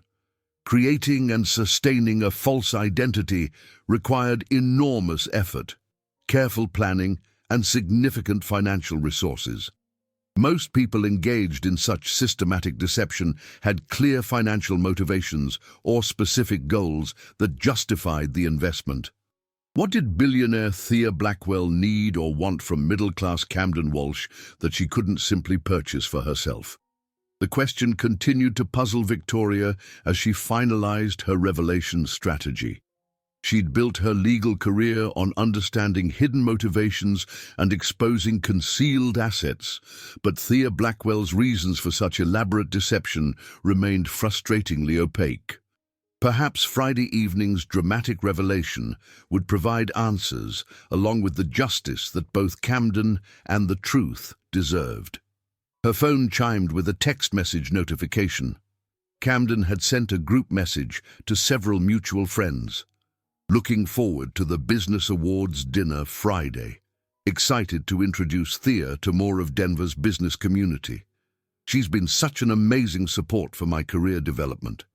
Victoria stared at the message, imagining Camden's pride in his girlfriend's supposed support, while remaining completely unaware that he'd been patronizing one of the most successful business leaders in Colorado for 6 months. The irony was almost too perfect to resist.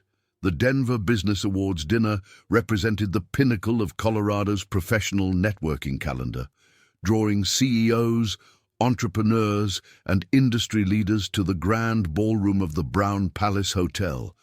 Crystal chandeliers cast elegant light over circular tables draped in ivory linen, while the city's most influential figures engaged in the kind of strategic conversations that shaped regional commerce. Camden adjusted his black tie nervously as he waited in the hotel lobby, checking his watch for the third time in 5 minutes. Tonight felt monumentally important, not just as professional recognition for his firm's recent successes, but as an opportunity to introduce Thea to Denver's business elite in a setting that might accelerate her career development. "You look incredible." Camden's voice carried genuine admiration as Thea approached in a simple navy dress that managed to be both elegant and understated. Exactly the kind of sophisticated but approachable image that would make the right impression on potential networking contacts. "Thank you. You clean up pretty well yourself." Thea's smile felt forced as anxiety churned in her stomach. The guest list read like a directory of people who would recognize her immediately as Blackwell Innovations CEO. "I'm so excited for people to meet you properly." Camden offered his arm with obvious pride. "Some of the most successful business leaders in Colorado will be here tonight. The networking opportunities could be incredible for your career advancement." As they entered the ballroom, Thea's carefully maintained composure wavered. Robert Chen from Mountain View Financial was already approaching with a confused expression. Sarah Martinez from Green Tech Solutions stood near the bar, looking puzzled as she processed the incongruity of seeing Blackwell's CEO on the arm of a mid-tier financial advisor. "Camden, wonderful to see you here." Robert's handshake was firm, but his eyes kept darting to Thea with barely concealed bewilderment. "And Miss Brennan, isn't it? How unexpected to see you at an industry event of this caliber. Oh, I'm just here as Camden's guest. Nothing professional." Thea deflected smoothly, but sweat was beginning to form between her shoulder blades. Across the room, Victoria Sterling stood among a cluster of attorneys and corporate executives, wearing a midnight blue gown that suggested both professional authority and social sophistication. Her positioning was strategically calculated, close enough to observe Camden and Thea's interactions, but with clear sightlines to multiple industry leaders who would serve as her audience. Victoria caught the eye of James Morrison, CEO of Morrison Industries, tilting her head slightly toward Camden's table in a gesture that conveyed significant information was about to be shared. The awards presentation began with the usual corporate pageantry, speeches about innovation, entrepreneurship, and Denver's growing reputation as a technology hub. Camden listened with obvious engagement, occasionally leaning over to explain industry context to Thea in whispered commentary. "That's Patricia Williams, the venture capitalist who funded 3 of last year's biggest tech startups." Camden pointed discreetly toward the head table. "She could be exactly the kind of contact who might help you transition into strategic marketing roles." The irony was suffocating. Patricia Williams had actually approached Blackwell Innovations 6 months ago, seeking investment partnership opportunities, which Thea had politely declined due to strategic focus conflicts.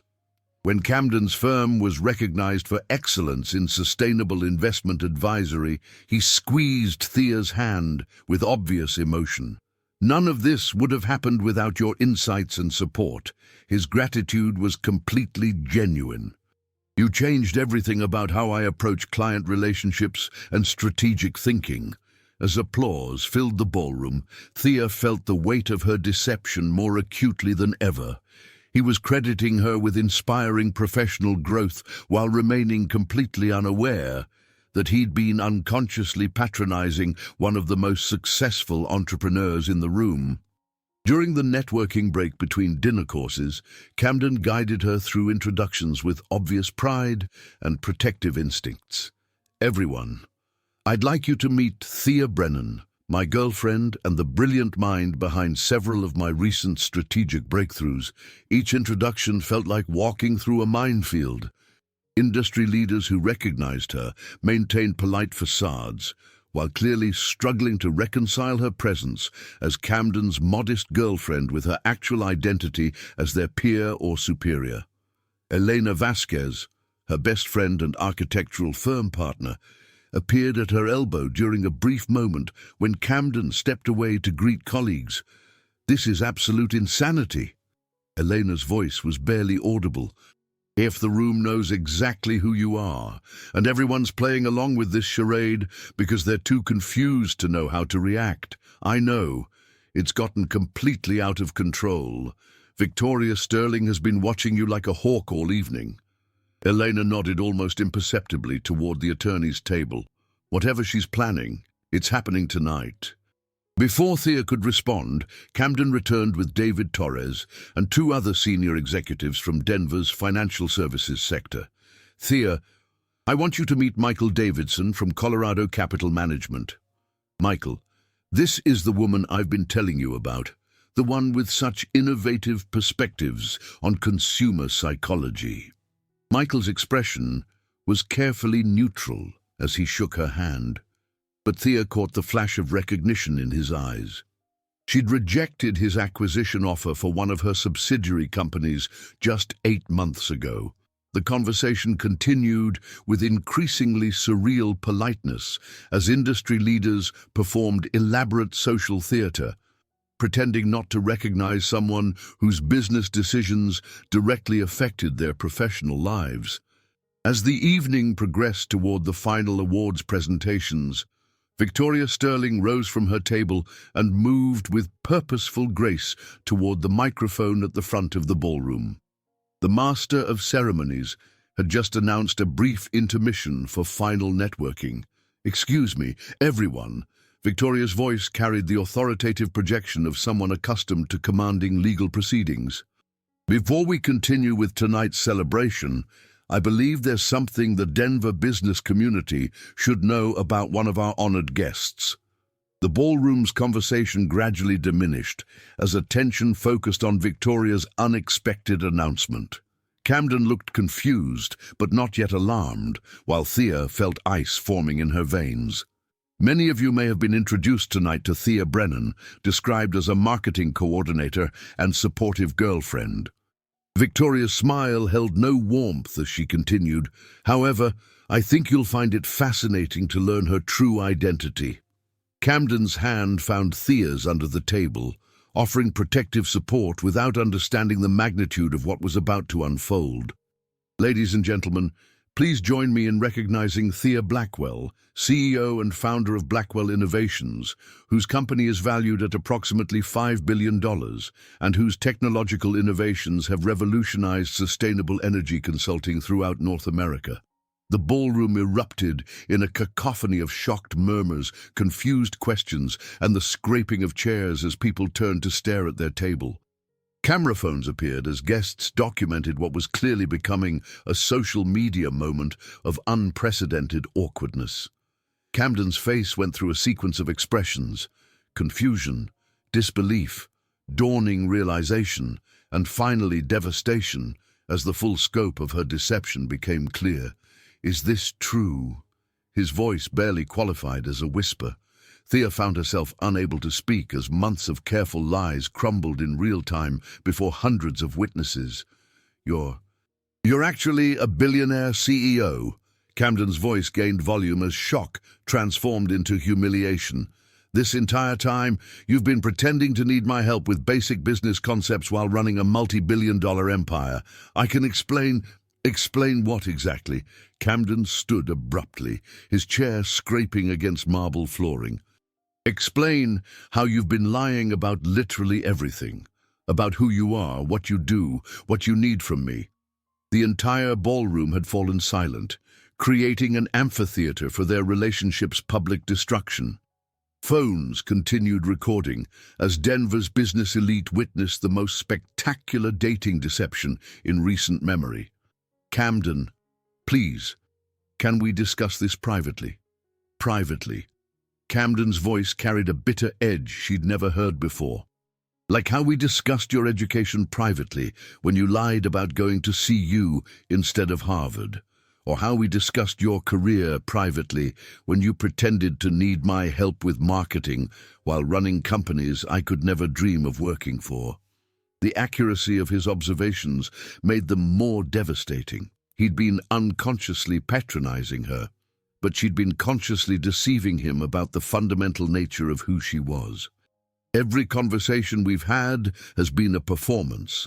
Camden's hurt was transforming into anger as the scope of betrayal became clear. "Every time I explained business concepts to you, you were laughing at me internally while pretending to be grateful for my expertise. That's not true. I never laughed at you. No, you just pitied me." Camden's voice cracked slightly. Poor Camden, so eager to feel important by teaching basic concepts to someone who's already forgotten more about business than I'll ever learn. Victoria Sterling watched their exchange with obvious satisfaction, having achieved exactly the dramatic revelation she'd orchestrated. Around them, the Denver business community documented every moment of their relationship's spectacular implosion. Camden?" Camden's voice grew quiet as hurt replaced anger. "How could you do this to me? How could you let me fall in love with someone who doesn't exist without waiting for an answer?" He turned and walked out of the ballroom, leaving Thea alone at their table surrounded by hundreds of witnesses to the most humiliating moment of her life. The room remained frozen for several heartbeats before conversation gradually resumed in hushed, speculative tones. Victoria Sterling returned to her seat with obvious satisfaction, while industry leaders struggled to process what they'd witnessed. Sarah Martinez approached Thea's table with genuine concern. "Are you okay?" Thea stared at her hands, unable to formulate a response that would make sense of the emotional devastation she'd just experienced and publicly caused. The silence in Camden's apartment felt suffocating as he sat alone on his couch at 2 in the morning, still wearing his tuxedo pants and dress shirt, tie discarded somewhere during the drive home.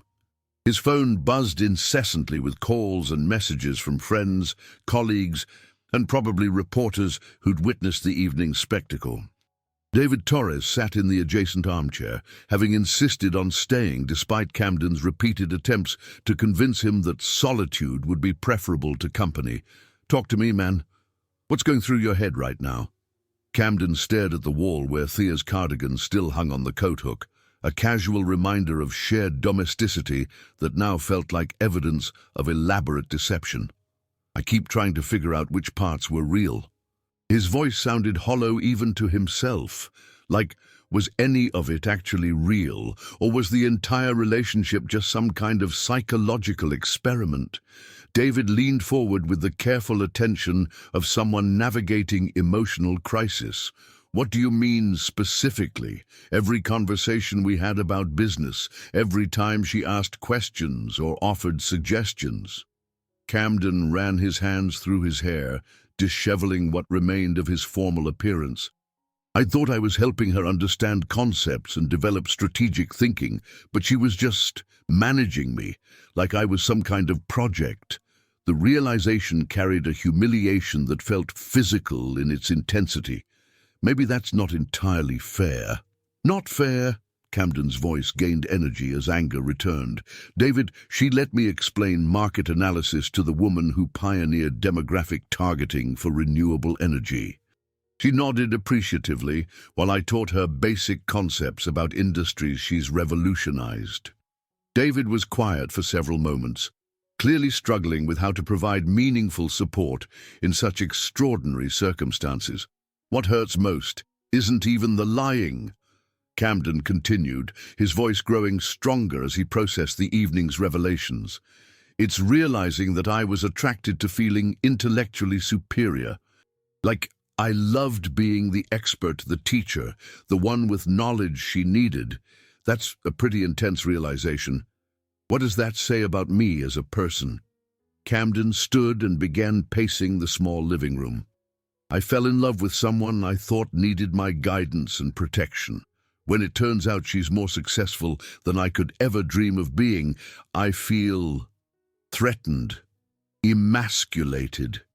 The admission hung heavy in the air between them. "But maybe that's exactly why she hid it from you." David's tone was careful but probing. "Maybe she's learned that men can't handle her success." Camden stopped pacing and turned to face his business partner directly. "So she proved her point by deceiving me for 6 months instead of giving me the chance to react honestly. Would you have reacted honestly?" David's question was gentle but challenging. "If she'd introduced herself as a billionaire CEO on your first date, would you have approached the relationship the same way?" The question forced Camden to confront uncomfortable truths about his own psychology and conditioning. I don't know. Maybe not. Maybe she was protecting something she thought was worth protecting by lying about everything that mattered about who she really is." Camden's phone rang, interrupting their conversation. Riley's name appeared on the screen, which struck him as unusual given that it was well past her bedtime. "Uncle Camden, are you okay? I saw something on the internet about you and Thea." "Riley, You shouldn't be awake this late. Mom's asleep. But I couldn't stop thinking about what happened. Riley's 8-year-old voice carried more maturity than seemed appropriate for her age. The news articles are saying Thea's really a CEO who was pretending to be someone else. Camden felt his chest tighten as he realized the evening's humiliation had already become public gossip that his 8-year-old niece was encountering online. Yeah, something like that happened tonight. Uncle Camden, can I ask you something important? Of course, kiddo. Are you mad because she lied, or are you mad because she's more successful than you thought she was? The directness of Riley's question hit like a physical blow. That's a complicated question, Riley. Not really. Riley's logic carried the clarity that only children seemed capable of. Either you love her for who she actually is, or you love her for who you wanted her to be. But you can't love both at the same time. Camden found himself unable to respond to his 8-year-old niece's devastating insight. I think you should talk to her, Riley continued with earnest concern. Because if someone felt like they had to pretend to be less smart just so you would like them, maybe they were really scared that you wouldn't love them if you knew how amazing they actually are. After ending the call, Camden sat in silence while David processed what they'd both heard. An 8-year-old just gave you better relationship advice than most therapists could manage. She's always been unusually perceptive about people. So what are you going to do? Camden stared out his apartment window at Denver's skyline, where Blackwell Innovations' logo glowed from the third tallest building. Somewhere in this city, the woman he'd fallen in love with was probably experiencing her own crisis of emotion and self-examination. I need to figure out who I actually am before I can figure out what I actually feel about her. Meanwhile, across town in her penthouse apartment, Thea sat on her minimalist couch, surrounded by the luxury she'd hidden from Camden for 6 months. Eleanor had insisted on staying the night, providing the kind of fierce friendship that showed up during personal disasters. I keep wondering if I'm a terrible person. Thea's voice was barely audible. Like, what kind of person builds their relationship on systematic deception? Elena poured wine with the practiced efficiency of someone who'd provided crisis support many times before. The kind of person who's been hurt before by men who felt threatened by her success. That doesn't justify what I did to Camden. No, but it explains why you felt like you had to do it. Elena settled beside her on the couch. How many relationships have you lost because men couldn't handle your intelligence and achievements? Thea thought about previous relationships that had deteriorated once men realized the scope of her professional success and personal wealth. Most of them, almost all of them. So you tried a different approach. You let him fall in love with who you are as a person before revealing what you've accomplished professionally. But that's manipulation. That's not love. That's control. Maybe it's survival. Elena's voice carried the frustration of someone who'd watched her friend struggle with this dynamic repeatedly. How else are successful women supposed to find authentic love? By leading with our resumes and bank accounts. The question forced Thea to examine her motivations more honestly than she'd been willing to do during 6 months of deception. I wanted to know if someone could love me for who I am, rather than what I've achieved. But then I never actually showed him who I am. Right, you showed him a diminished version of yourself and then got upset when he fell in love with that, instead of your real self. Elena's analysis was uncomfortably accurate. I was so afraid of being rejected for my success that I rejected myself first. The realization carried the weight of a breakthrough that felt both liberating and devastating. So what happens now? Now I figure out whether I'm brave enough to show up as myself and see what kind of love that creates, even if it means losing Camden. Especially if it means losing Camden. Thea's voice grew stronger as clarity emerged from confusion. Because if he can't love me at full power, then what we had was never real anyway. As dawn approached over Denver's skyline, 2 people who'd fallen in love under false pretenses wrestled with fundamental questions about authenticity, vulnerability, and whether genuine connection could emerge from the ashes of elaborate deception. 3 days had passed since the Denver Business Awards dinner became the most talked-about social disaster in Colorado's recent memory. Camden found himself sitting across from Dr. Sarah Chen, a therapist recommended by David, in an office that felt simultaneously sterile and comforting. "I've been thinking about what you said last session about unconscious biases and conditioning." Camden's voice carried the weariness of someone who'd spent sleepless nights examining uncomfortable truths. "I'm starting to realize that maybe my attraction to Thea wasn't as pure as I thought it was." "What do you mean by that?" "I loved feeling like the expert in our relationship." Dr. Chen's expression remained neutral as Camden continued his painful self-examination. "I loved being the one with knowledge she needed, the one who could guide her career development, the one she looked to for advice and explanations." "And how does that realization feel?" "Terrible. Because it means I wasn't actually falling in love with her. I was falling in love with feeling superior to her." Camden shifted uncomfortably in his chair as the full implications of his attraction patterns became clear. "When I found out who she really is, my first reaction wasn't admiration for her incredible achievements. It was humiliation that I'd been, what's the word? Mansplaining basic business concepts to someone more successful than I'll ever be." Dr. Chen leaned forward slightly, encouraging him to continue. "That says something pretty ugly about me as a person, doesn't it? That I can't handle being with a woman who's more accomplished than I am. What do you think it says? It says I was socialized to expect intellectual and professional dominance in romantic relationships. And when that expectation was challenged, I felt threatened instead of inspired. The admission felt like lancing a psychological wound that had been festering his entire adult life. I keep thinking about my niece Riley's question. She asked whether I was mad because Thea lied, or mad because she's more successful than I thought. And honestly, it's probably both. But the success thing bothers me more than I want to admit. Can you explore that feeling more? I was raised to believe that men should be providers, protectors, leaders in relationships. Finding out that your girlfriend is a billionaire CEO kind of destroys those traditional dynamics. How does it feel to recognize that conditioning? Like waking up from a dream I didn't realize I was having. Camden paused, searching for words to describe psychological revelation. I thought I was a progressive, supportive partner. But really, I was just comfortable being the dominant one intellectually and professionally. Dr. Chen made notes while Camden processed his growing awareness. The most painful part is realizing that she probably knew about my unconscious biases. I mean, she's brilliant. Of course, she recognized that I needed to feel intellectually superior to be attracted to her. That's quite an insight. Which means her deception wasn't just about protecting herself from rejection.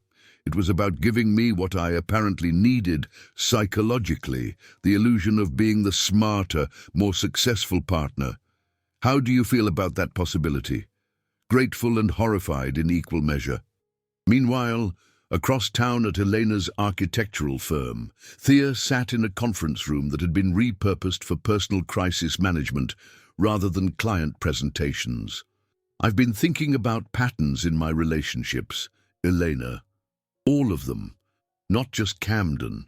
Elena looked up from her laptop where she'd been managing Blackwell Innovation's public relations response to the evening's revelations. What kind of patterns? I hide my achievements from men I'm attracted to. Always, every single time. Elena closed her laptop to give Thea her full attention.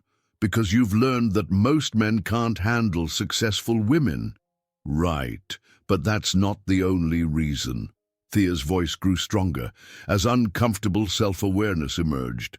I also hide because it gives me control over the relationship dynamic. How so? If I'm pretending to be less successful than I am, then I get to be the one managing the relationship. I'm always in control of what information gets revealed and when. I never have to be vulnerable about my real self. Elena nodded with recognition of a pattern she'd observed in multiple relationships. So you protect yourself from rejection by never actually showing up authentically. Exactly. And then I get frustrated when men fall in love with the diminished version instead of my real self. But how can they love my real self when I've never shown it to them? That's a painful realization. What's worse is that I think Camden might have been capable of handling my success if I'd given him the chance. Thea stood and moved to Elena's office window, looking out at Denver's downtown business district. Instead, I assumed he couldn't handle it and created a self-fulfilling prophecy. Marcus entered the conference room carrying coffee and wearing the expression of someone who'd spent days managing corporate communications crisis. The media attention is finally starting to die down. Marcus set coffee cups on the table with obvious relief. Most outlets are framing it as an amusing story about modern dating rather than corporate scandal. How's Camden handling the public attention? According to David Torres, he's been staying home from work and avoiding social media entirely. Marcus pulled up his phone to show screenshots of various news articles. Some of the coverage is actually pretty sympathetic to both of you. Elena read over his shoulder as Marcus scrolled through headlines. When love meets LinkedIn, a modern romance gone wrong. The $5 billion misunderstanding. CEO pretends to be employee, falls in love, gets heartbroken. At least they're not painting either of you as villains. Marcus continued scrolling. Most articles acknowledge how difficult it is for successful women to find authentic romantic connections. That doesn't make what I did to Camden any less wrong. Maybe not. But it does provide context for why you felt like deception was your only option. Elena leaned back in her chair with obvious frustration at the impossible situation successful women faced in romantic relationships. This whole situation illustrates exactly why so many accomplished women either stay single or end up with men who treat them like trophies rather than partners. Thea turned from the window to face her support system directly. I need to apologize to Camden. Not to get him back, but because he deserves to understand why I did what I did. Are you sure that's wise? Marcus's concern was evident. He's probably still processing everything. An apology might feel like pressure or manipulation. Maybe, but I owe him honesty about my motivations, even if it's too late for us. Later that afternoon, Camden sat in his apartment with Riley, who'd insisted on visiting despite his preference for continued isolation. She'd brought her laptop and robotics components, apparently planning to work on programming projects while providing 8-year-old emotional support. Uncle Camden, have you talked to Thea since that night? No, I don't know what I would say. Maybe you could start with how you're feeling. Riley's suggestion carried the simple wisdom that adults often complicated beyond usefulness. I'm feeling a lot of different things. Kiddo, hurt, confused, angry, embarrassed. Are you feeling any good things too? Camden considered the question while watching Riley connect circuit boards with practiced expertise. Maybe impressed. She built an incredible company and revolutionized entire industries. That's actually amazing. So why can't you tell her that? Because I'm also angry that she lied to me for 6 months and made me feel like an idiot. Riley looked up from her project with the direct gaze that had become uncomfortably insightful over the years. Uncle Camden, can I tell you something I figured out about grown-ups? Sure. Most of the time when adults are really angry about something, it's because they're hurt or scared underneath the anger. That's probably true. So maybe you're angry because you're scared that you can't love someone who's more successful than you are. And maybe she lied because she was scared you couldn't love someone more successful than you are. Riley's analysis hit with devastating accuracy. You're pretty smart for someone who's 8 years old. I'm pretty smart for someone who's any age. Riley returned to her robotics with matter-of-fact confidence. I just don't pretend not to be smart to make other people comfortable. The comment carried pointed implications that weren't lost on Camden. Do you think I made Thea feel like she had to pretend not to be smart? I think lots of grown-ups make other grown-ups feel that way without meaning to. Riley tested a circuit connection successfully, like when people act surprised that kids understand complicated things or when they explain stuff that we already know. Camden felt pieces of understanding clicking into place as his 8-year-old niece provided therapy more effective than Dr. Chen's professional guidance. You think I should call her? I think you should figure out what kind of person you want to be. Then you should call her. What do you mean? Do you want to be the kind of person who can only love someone if they're less successful than you? Or do you want to be the kind of person who thinks it's cool when someone you care about is really good at things? The question framed their entire relationship crisis in terms that 8-year-old logic could resolve, but adult psychology had complicated beyond recognition. As evening approached, Camden found himself staring at Thea's contact information in his phone, wrestling with the fundamental question Riley had posed. What kind of person did he want to be?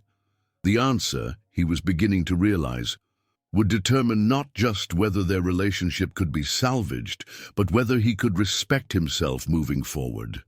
Across town, Thea was asking herself parallel questions about authenticity, vulnerability, and whether she was brave enough to build relationships based on truth rather than control.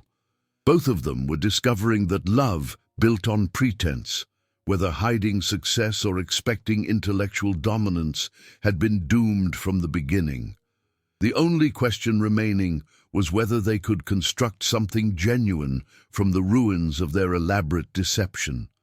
2 weeks had passed since the Denver Business Awards dinner transformed Camden's private heartbreak into public spectacle.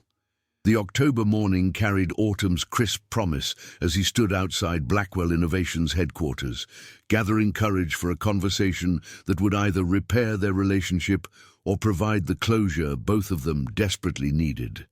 The elevator ride to the 32nd floor felt simultaneously endless and insufficient preparation time for what he needed to say.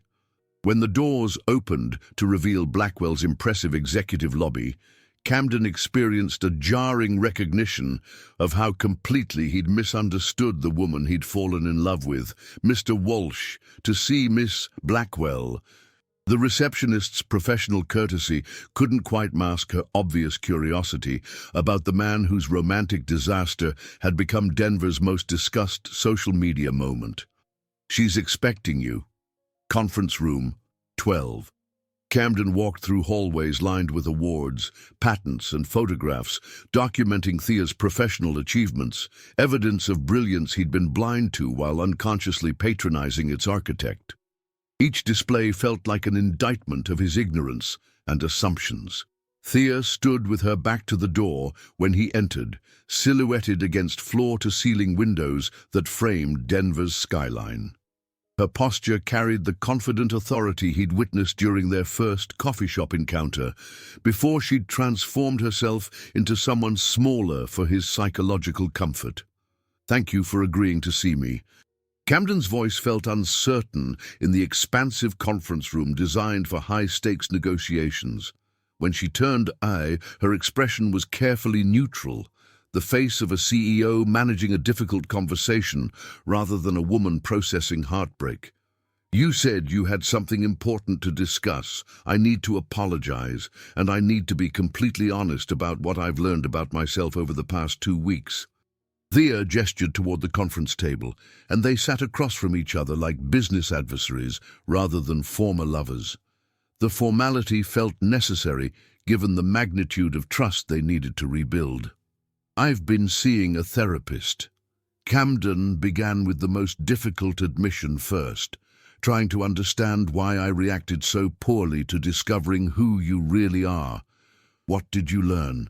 "That I was attracted to feeling intellectually superior to you." Camden forced himself to maintain eye contact despite the shame burning in his chest. "I loved being the expert, the teacher, the one with knowledge you supposedly needed. When I found out about your actual success, I felt threatened instead of impressed. The honesty felt like emotional surgery without anesthesia. I spent 6 months unconsciously mansplaining basic business concepts to someone who's revolutionized entire industries. And my first reaction wasn't admiration for your incredible achievements. It was humiliation that you'd made me feel foolish. Thea's expression remained carefully controlled, but he caught a flicker of something that might have been hope.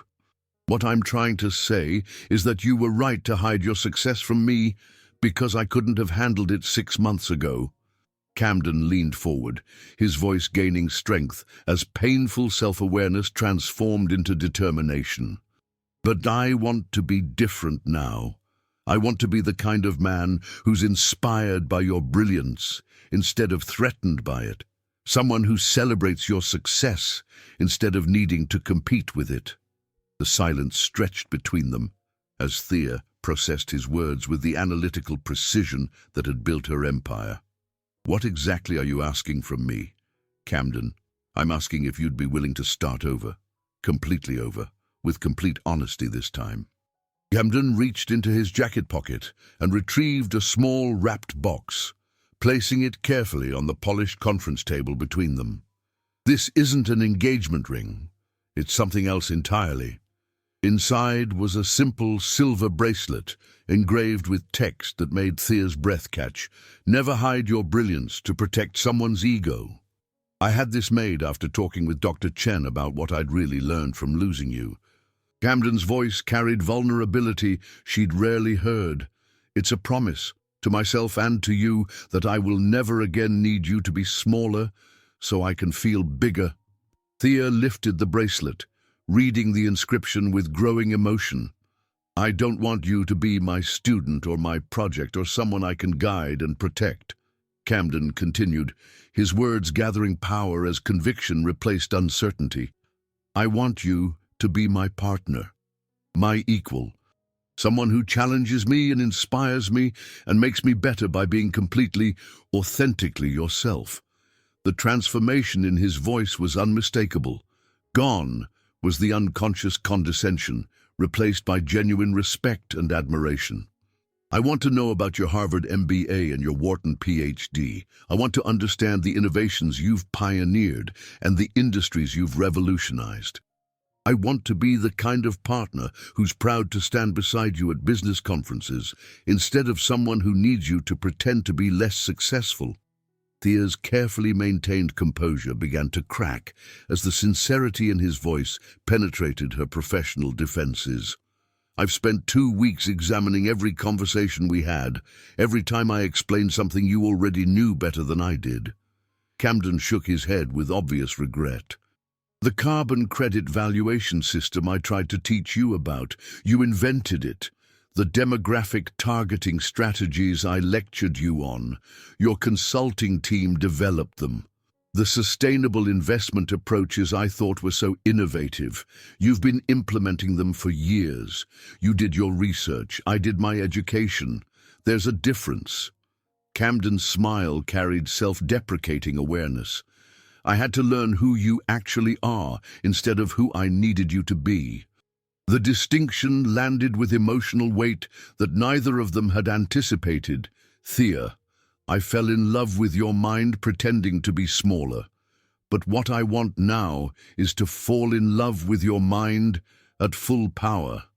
The words hung in the air like a declaration of revolution, not just for their relationship, but for how successful women might dare to show up authentically in romantic connections. Thea stood and moved to the windows, processing emotions that felt too large for even the expansive conference room to contain. What you're proposing sounds beautiful in theory.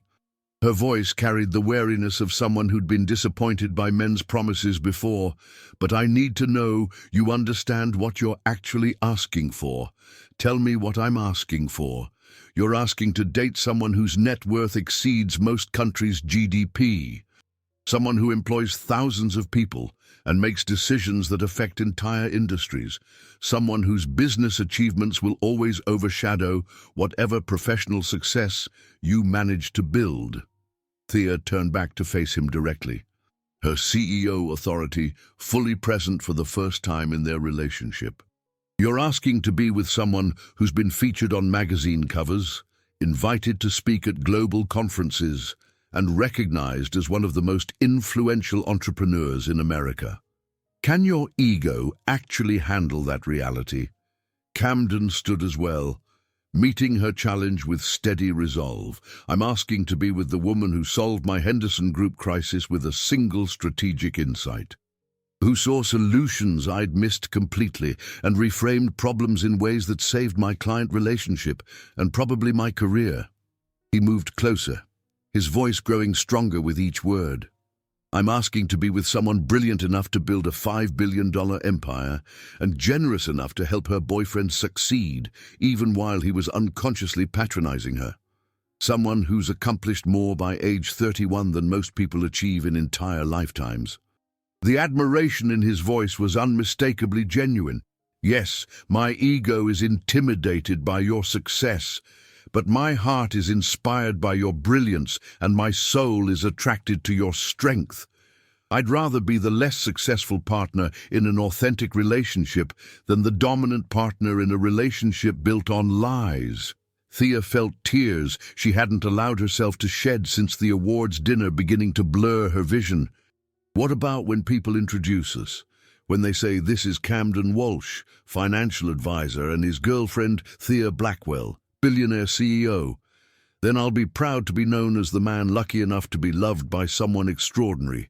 Camden's conviction was absolute. I'll be the guy who gets to go home with the brilliant woman everyone else wishes they could have dinner with. The confidence in his voice carried none of his previous need to establish intellectual dominance. I've learned something important about myself these past 2 weeks. I thought I wanted to be needed, but what I actually want is to be chosen by someone who has every option in the world but chooses me anyway. The declaration felt revolutionary in its emotional maturity. Thea approached him slowly, the physical distance between them representing months of deception and weeks of separation. I need you to understand something too. The reason I hid my success wasn't just about protecting myself from rejection. It was about maintaining control over the relationship dynamic. Camden nodded, encouraging her to continue. If I'm pretending to be less successful than I am, then I never have to be truly vulnerable. I never have to risk someone loving my authentic self and then deciding I'm too much, too intimidating, too successful to want a relationship with. The admission felt like emotional archaeology, excavating motivations she'd buried beneath elaborate justifications. So I create relationships where I'm always managing the other person's ego and never actually showing up as myself. Then I get frustrated when they fall in love with the diminished version instead of my real self. Camden listened with the focus of someone learning crucial information about the woman he wanted to build a life with. What I did to you was manipulative and unfair, but it was also the only way I knew how to protect myself from the kind of rejection I've experienced from every other man I've tried to love. The vulnerability in her confession matched his earlier emotional exposure. I don't want to hide anymore, Camden, but I need to know that you can handle the reality of who I am when I'm not performing modesty for your psychological comfort. Then show me. Camden's challenge carried no trace of his previous unconscious condescension. Show me who you are when you're not afraid of threatening my ego. The invitation felt like permission she'd been waiting her entire adult life to receive. I'm someone who's revolutionized 3 industries before turning 30, someone who holds patents on technologies that will define the next decade of sustainable energy, someone whose business strategies are studied in graduate programs at top universities. Her voice grew stronger with each authentic self-revelation. I'm someone who speaks 6 languages, holds advanced degrees from institutions most people only dream of attending, and has been offered positions on corporate boards that would make your professional accomplishments look like entry-level achievements. Camden's expression showed nothing but growing admiration as she revealed the full scope of her capabilities. I'm also someone who's terrified of being too much for the people I love. Someone who's spent years making myself smaller, because I learned that most men can't handle successful women without feeling emasculated. The emotional honesty felt more intimate than any physical connection they'd shared during their relationship. But I'm tired of hiding. I'm tired of pretending to need guidance from men who should be asking for my advice. I'm tired of performing intellectual modesty so other people can feel comfortable with their own limitations. Thea's transformation from defensive CEO back to vulnerable woman felt like watching someone remove armor that had protected but also isolated her. I want to be with someone who thinks my success is exciting rather than threatening. Someone who wants to learn from my expertise instead of compete with it. Someone who's proud to be my partner instead of ashamed to need my financial or intellectual contributions. Camden crossed the remaining distance between them, close enough to see the tears she'd been fighting throughout her speech. I want to be that someone, not the man I was 6 months ago, but the man I'm becoming because of what you've taught me about myself. His voice carried quiet certainty that felt more powerful than any of his previous declarations. I want to be your partner in building whatever comes next for both of us, in business, in life, in everything that matters. The word partner carried revolutionary weight in the context of their previous dynamic. What does that look like practically? It looks like me asking for your advice on client strategies because you're more experienced than I am. It looks like you not hiding your achievements because you're dating someone secure enough to celebrate them. Camden took her hands, noting the slight tremor that revealed how much this conversation mattered to her. It looks like us collaborating professionally because we complement each other's strengths instead of competing for intellectual dominance. And it looks like me introducing you as the brilliant CEO who revolutionized sustainable energy consulting, not as my girlfriend who works in marketing. The vision he painted felt aspirational rather than impossible. What about Henderson Group, the partnership proposal? I want Blackwell Innovations to approve the collaboration because it makes strategic sense for everyone involved. Not because we're dating, but because Walsh & Associates can genuinely add value to your technical innovations through our client relationship expertise. The professional boundary he established felt crucial for maintaining their personal connection. And then I want to go home together every night and talk about our work as equals who respect each other's expertise instead of as teacher and student. The domestic vision felt simultaneously ordinary and revolutionary. Thea studied his face, searching for any trace of the unconscious condescension that had characterized their previous interactions. What she found instead was genuine admiration mixed with vulnerable hope. There's something else I need from you, something non-negotiable, anything. I need you to help me model healthy relationship dynamics for other women, to show them that it's possible to be successful and still find authentic love. Camden nodded immediately, understanding the broader implications of what they were attempting to rebuild. I want us to be the couple that proves successful women don't have to choose between professional achievement and romantic partnership, that there are men evolved enough to love powerful women without feeling diminished. The social mission felt larger than their individual relationship. I want other women to see us together and think I don't have to hide my brilliance to find love. And I want other men to see how much more attractive confidence becomes when it's not threatened by female success. The revolutionary potential in their partnership was becoming clear to both of them. Are you ready for that level of public scrutiny? Being known as the couple that recovered from elaborate deception to build authentic partnership? I'm ready to be known as the man who learned to love your power instead of fearing it. Camden's conviction carried the strength of hard-won personal growth, and I'm ready to spend the rest of my life making sure you never feel like you have to diminish yourself for anyone's comfort, including mine. The promise felt like the foundation for something entirely new in both of their romantic histories. Thea looked down at the bracelet he'd given her, reading the inscription once more. Never hide your brilliance to protect someone's ego. When she looked up, her expression had transformed from defensive CEO to hopeful partner. I'd like that very much. Their first kiss as authentic equals felt nothing like the passionate encounters they'd shared during months of deception. It felt like the beginning of something real. 3 months later, the Henderson Group collaboration had exceeded everyone's expectations for successful integration of technical innovation with practical client psychology. Camden's presentation to the quarterly business review demonstrated both firms' collaborative expertise without either partner feeling the need to claim disproportionate credit.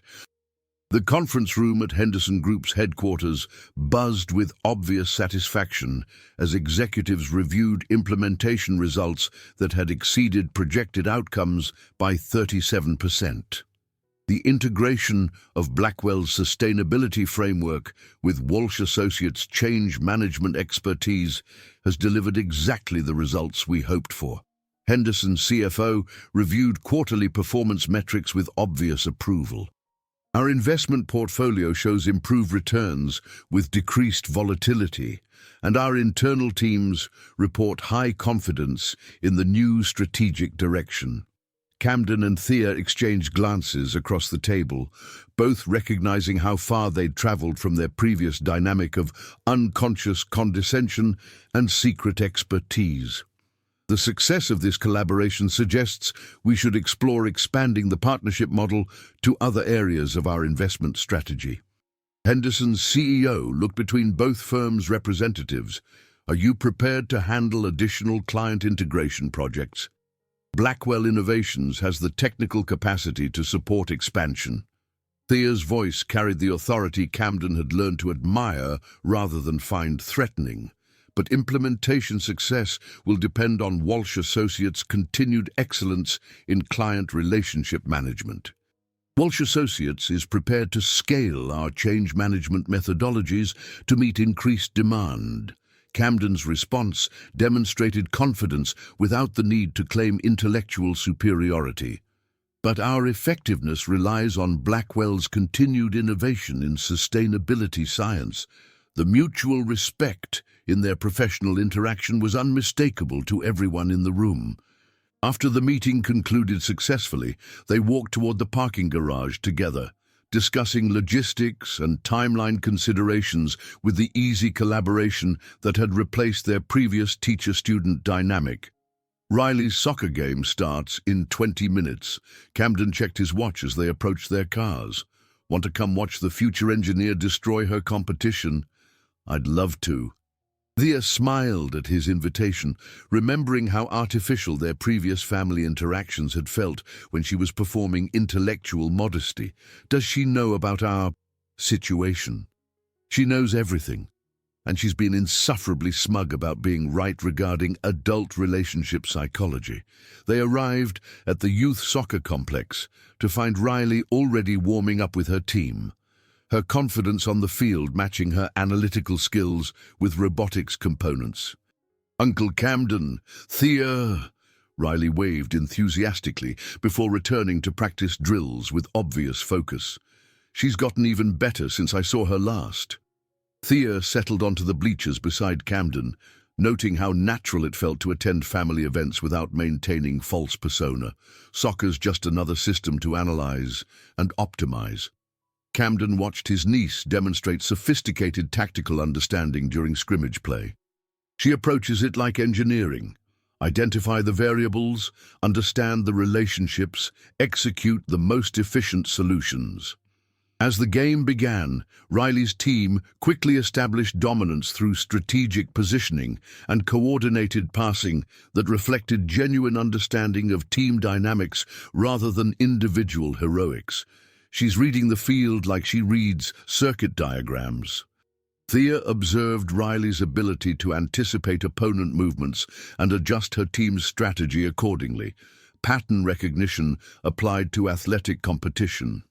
During halftime, Riley approached their section of the bleachers with the confidence of someone accustomed to adult attention and respect. "How's the Henderson Group expansion going?" Riley asked, with casual interest in their professional collaboration. Camden and Thea exchanged amused glances at Riley's sophisticated awareness of their business partnership. Really well. We're learning how to combine our different expertise instead of competing for who knows more about business strategy. Thea's explanation acknowledged Riley's role in helping them understand their problematic dynamic. That's good. Riley nodded with satisfaction before fixing Camden with a direct stare. Are you still trying to teach her things she already knows better than you do? Not anymore. I'm learning to ask for her advice instead of offering mine on topics where she's the actual expert.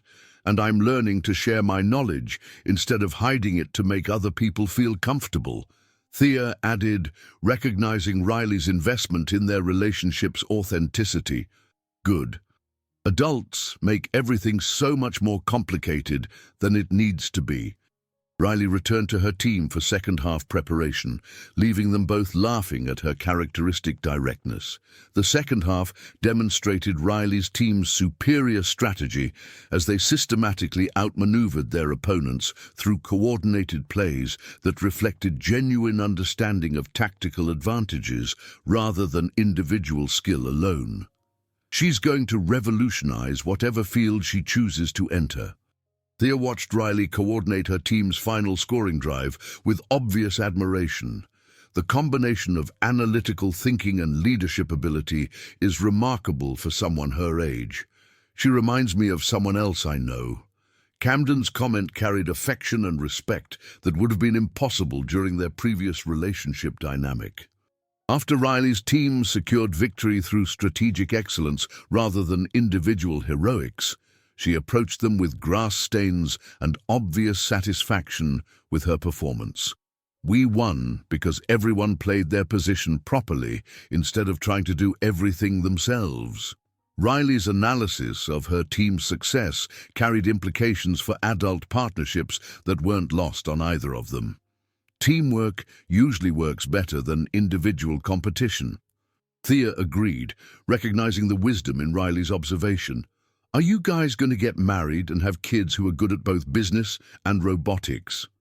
Riley's question was delivered with 8-year-old directness that made both adults laugh. We're taking things one day at a time. Camden's answer was diplomatically evasive, but carried underlying warmth. But we're definitely planning to build something together that's bigger than either of us could create individually. Thea added, meeting Camden's eyes with shared understanding of their partnership's potential. Good. Riley nodded with approval before shifting into practical mode. Can we get pizza?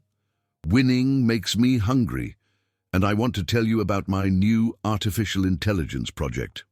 As they drove to Riley's favorite pizza restaurant, Thea reflected on how dramatically their relationship had evolved from elaborate deception to authentic collaboration. The conversations that had once required careful performance now flowed with natural ease and mutual respect. The restaurant buzzed with typical Friday evening energy as families and couples celebrated the end of another work week. Camden and Thea's table dynamic demonstrated none of their previous teacher-student relationship, instead showing the comfortable collaboration of genuine equals. My new robot can learn from experience and adapt its behavior based on environmental feedback. Riley explained her latest project with the enthusiasm of someone who discovered revolutionary possibilities. It's basically machine learning on a small scale. That sounds like artificial intelligence principles applied to robotics engineering. Thea responded with genuine technical interest rather than the condescending praise adults typically offered children's projects. What kind of learning algorithms are you implementing? Camden watched their interaction with admiration for both participants. Months ago, Thea would have hidden her technical expertise to avoid making him feel excluded from conversations beyond his professional knowledge. Now she engaged with Riley's advanced projects while he contributed questions about practical applications and real-world implementation challenges. The collaborative dynamic felt revolutionary compared to their previous relationship patterns. The restaurant's atmosphere was interrupted when Victoria Sterling approached their table with obvious hesitation, carrying herself with the careful posture of someone attempting to repair damaged relationships. "I hope I'm not interrupting your dinner." Victoria's voice carried genuine uncertainty rather than her usual legal authority. Camden looked up with surprise, while Thea's expression remained carefully neutral as she processed the unexpected encounter. "Victoria, what brings you here? I wanted to apologize to both of you." Victoria's admission seemed to require visible effort. "What I did at the awards dinner was cruel and vindictive, regardless of whatever justification I told myself about protecting Camden from deception." The acknowledgement of wrongdoing felt significant, given Victoria's professional pride and personal history with Camden. "I spent 2 weeks telling myself I was exposing dangerous lies and protecting an old friend from manipulation," Victoria continued, her legal precision applied to personal accountability. "But I was actually acting from jealousy and competitive spite." Riley listened with obvious fascination to adult emotional complexity playing out in real time. Seeing Camden happy with someone else triggered feelings I didn't realize I still had. Not romantic feelings, but competitive ones. Victoria struggled with vulnerability that felt foreign to her professional persona, like I needed to prove that his choice of Thea over me had been somehow invalid. The psychological insight demonstrated self-awareness that surprised all of them. So I used my legal skills to investigate and expose information that would destroy your relationship, not because it was morally correct, but because it served my emotional needs. Victoria's confession carried the weight of someone who'd examined her motivations with uncomfortable honesty. "What I did was wrong, and I'm genuinely sorry for the public humiliation I caused both of you." Camden and Thea exchanged glances, communicating silently about how to respond to Victoria's unexpected accountability. "Thank you for apologizing. That took courage." Camden's response was gracious without being forgiving. "What you did was incredibly hurtful and vindictive, but maybe it forced us to confront problems that needed addressing anyway." Thea added, finding unexpected wisdom in the crisis Victoria had precipitated. "We might never have dealt with our issues honestly if they hadn't exploded so publicly." Victoria nodded with obvious relief at their measured responses rather than the anger she'd probably expected. "I hope you can both find happiness together." Victoria's farewell carried genuine sincerity. "You obviously complement each other in ways I was too threatened to recognize." After Victoria left, Riley looked between Camden and Thea with obvious curiosity about adult relationship dynamics. "Why did she apologize if she still thinks she was right about Thea lying to you?" "Because she realized her motivations were wrong, even if some of her observations were accurate," Camden explained, recognizing the teaching moment. "Sometimes people do the right thing for the wrong reasons, or the wrong thing while telling themselves they have good reasons." "Adults are really complicated about feelings," Riley concluded with 8-year-old wisdom. "It seems like it would be easier to just be honest about what you actually want, instead of making up reasons why you're helping other people." As they finished dinner and prepared to leave the restaurant, several couples at nearby tables approached with obvious recognition and curiosity. "Excuse me, aren't you Thea Blackwell from the Business Awards story?" A woman in her 30s addressed them with respectful interest. "I just wanted to say that your situation has been really inspiring for those of us trying to balance career success with romantic relationships." Her partner nodded agreement, adding his own perspective. "Seeing how you two worked through such a public relationship crisis gives hope to other couples dealing with similar issues about professional dynamics and gender roles." "Thank you for saying that." Thea's response was warm, but maintained appropriate boundaries. "We're still learning how to navigate authentic partnership, but we're committed to modeling healthy relationship dynamics." The recognition continued as they left the restaurant, with several people expressing appreciation for their willingness to address unconscious bias and relationship deception with public honesty rather than defensive privacy. This is what you meant about helping other women see that successful careers and authentic love don't have to be mutually exclusive, Camden observed as they walked to their cars. Exactly. And helping men understand that loving powerful women makes them more attractive, not less masculine. Thea agreed, recognizing the social impact their relationship recovery was having beyond their personal happiness.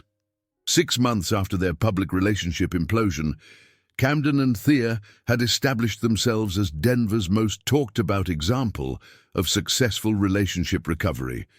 Their story had been featured in business magazines, relationship podcasts, and social media discussions about modern dating dynamics.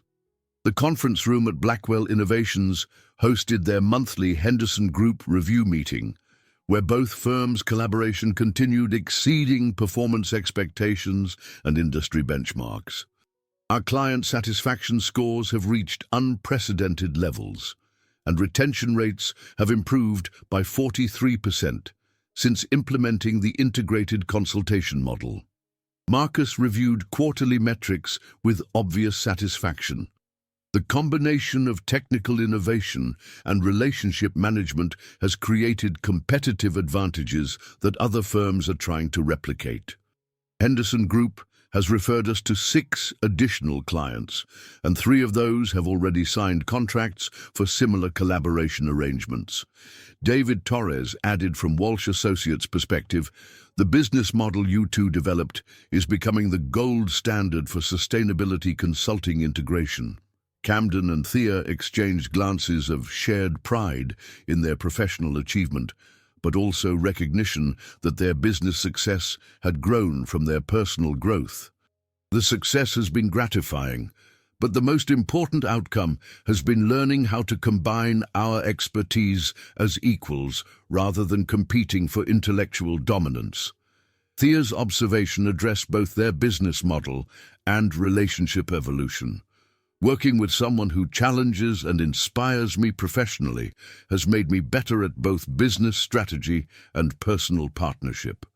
Camden added, his voice carrying none of the unconscious condescension that had characterized their previous interactions. After the meeting concluded, they drove together toward Riley's school for her 8th grade science fair presentation, discussing implementation strategies and timeline considerations with the easy collaboration that had replaced their previous problematic dynamic. Riley's artificial intelligence project was generating significant attention from both judges and visitors when they arrived at the school gymnasium. Her presentation demonstrated sophisticated understanding of machine learning principles that impressed adult engineers in attendance. The system learns from environmental feedback and adjusts its behavior to optimize performance outcomes. Riley explained her robot's capabilities to a crowd that included several technology professionals. It's basically adaptive intelligence applied to mechanical systems. That's remarkable work for someone your age. A woman from the audience approached with obvious admiration. Are you planning to study engineering in college? I'm planning to study everything that seems interesting. Riley's confidence was matter-of-fact rather than boastful. Engineering, computer science, business strategy, maybe law. I don't think people should limit themselves to one area of expertise. Camden and Thea exchanged amused glances at Riley's characteristic refusal to accept artificial boundaries on her intellectual development. Learning from multiple disciplines usually creates better problem-solving abilities than specializing too narrowly. Thea agreed, recognizing Riley's interdisciplinary approach as similar to her own educational and professional development. The combination of technical knowledge and practical application skills tends to produce more effective solutions. Camden added, noting how Riley's projects always integrated theoretical understanding with real-world implementation. Their collaborative response to Riley's presentation demonstrated the kind of equal partnership that had replaced their previous teacher-student relationship dynamic. As the science fair concluded, with Riley receiving first-place recognition for innovative application of artificial intelligence principles, several parents approached Camden and Thea with obvious curiosity about their relationship story. "We've been following your journey since the business awards situation." A couple in their 40s expressed appreciation for their public honesty about relationship challenges. "Seeing how you've worked through unconscious bias and communication problems has helped us address similar issues in our own marriage. Thank you for being willing to share your experience publicly instead of hiding the difficulties." The woman added, "It's encouraged other couples to have honest conversations about professional dynamics and gender role expectations. We appreciate the support. The most important thing we've learned is that authentic partnership requires showing up as your real self, rather than performing roles you think the other person needs." Thea's response carried the wisdom earned through painful personal growth, and that loving someone means celebrating their success rather than feeling threatened by their achievements. Camden added, his voice reflecting genuine transformation rather than superficial behavior modification. As they drove home together after celebrating Riley's science fair victory, their conversation flowed with the natural ease that had replaced months of careful performance and unconscious condescension. "6 months ago, I was afraid to show you my real self because I assumed you couldn't handle my success."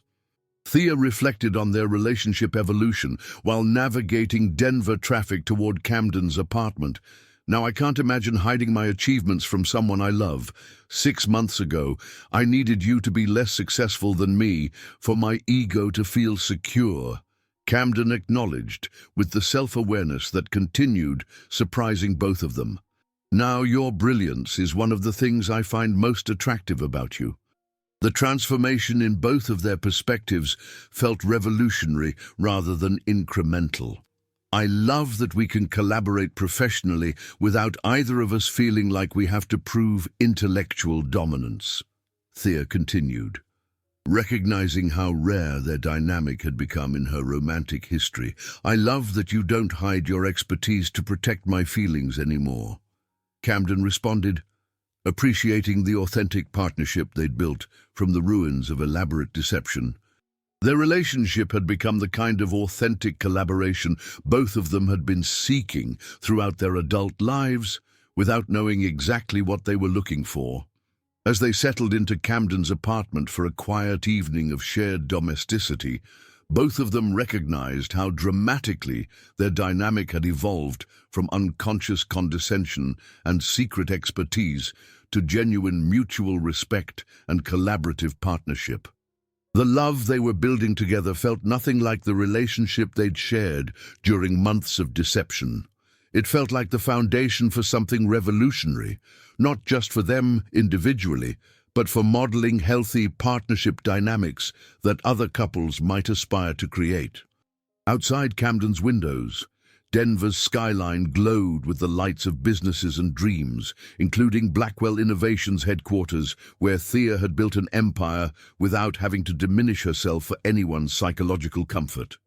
For the first time in her adult life, she was building a romantic relationship where she could show up as her complete, authentic, brilliant self. And for the first time in his adult life, Camden was falling in love with a woman's full power rather than feeling threatened by her success. Together, they were creating something entirely new, a partnership where professional achievement and romantic love enhanced rather than competed with each other. The future they were building felt like the beginning of a revolution in how successful women might dare to love authentically, and how evolved men might learn to celebrate rather than fear their partner's brilliance. Their story had become proof that authentic love required authentic presentation of self, and that the right person would be inspired rather than intimidated by everything you were capable of achieving. As they fell asleep together in Camden's modest apartment, both of them were dreaming of the extraordinary partnership they were building together, one authentic conversation at a time. I hope you enjoyed today's story.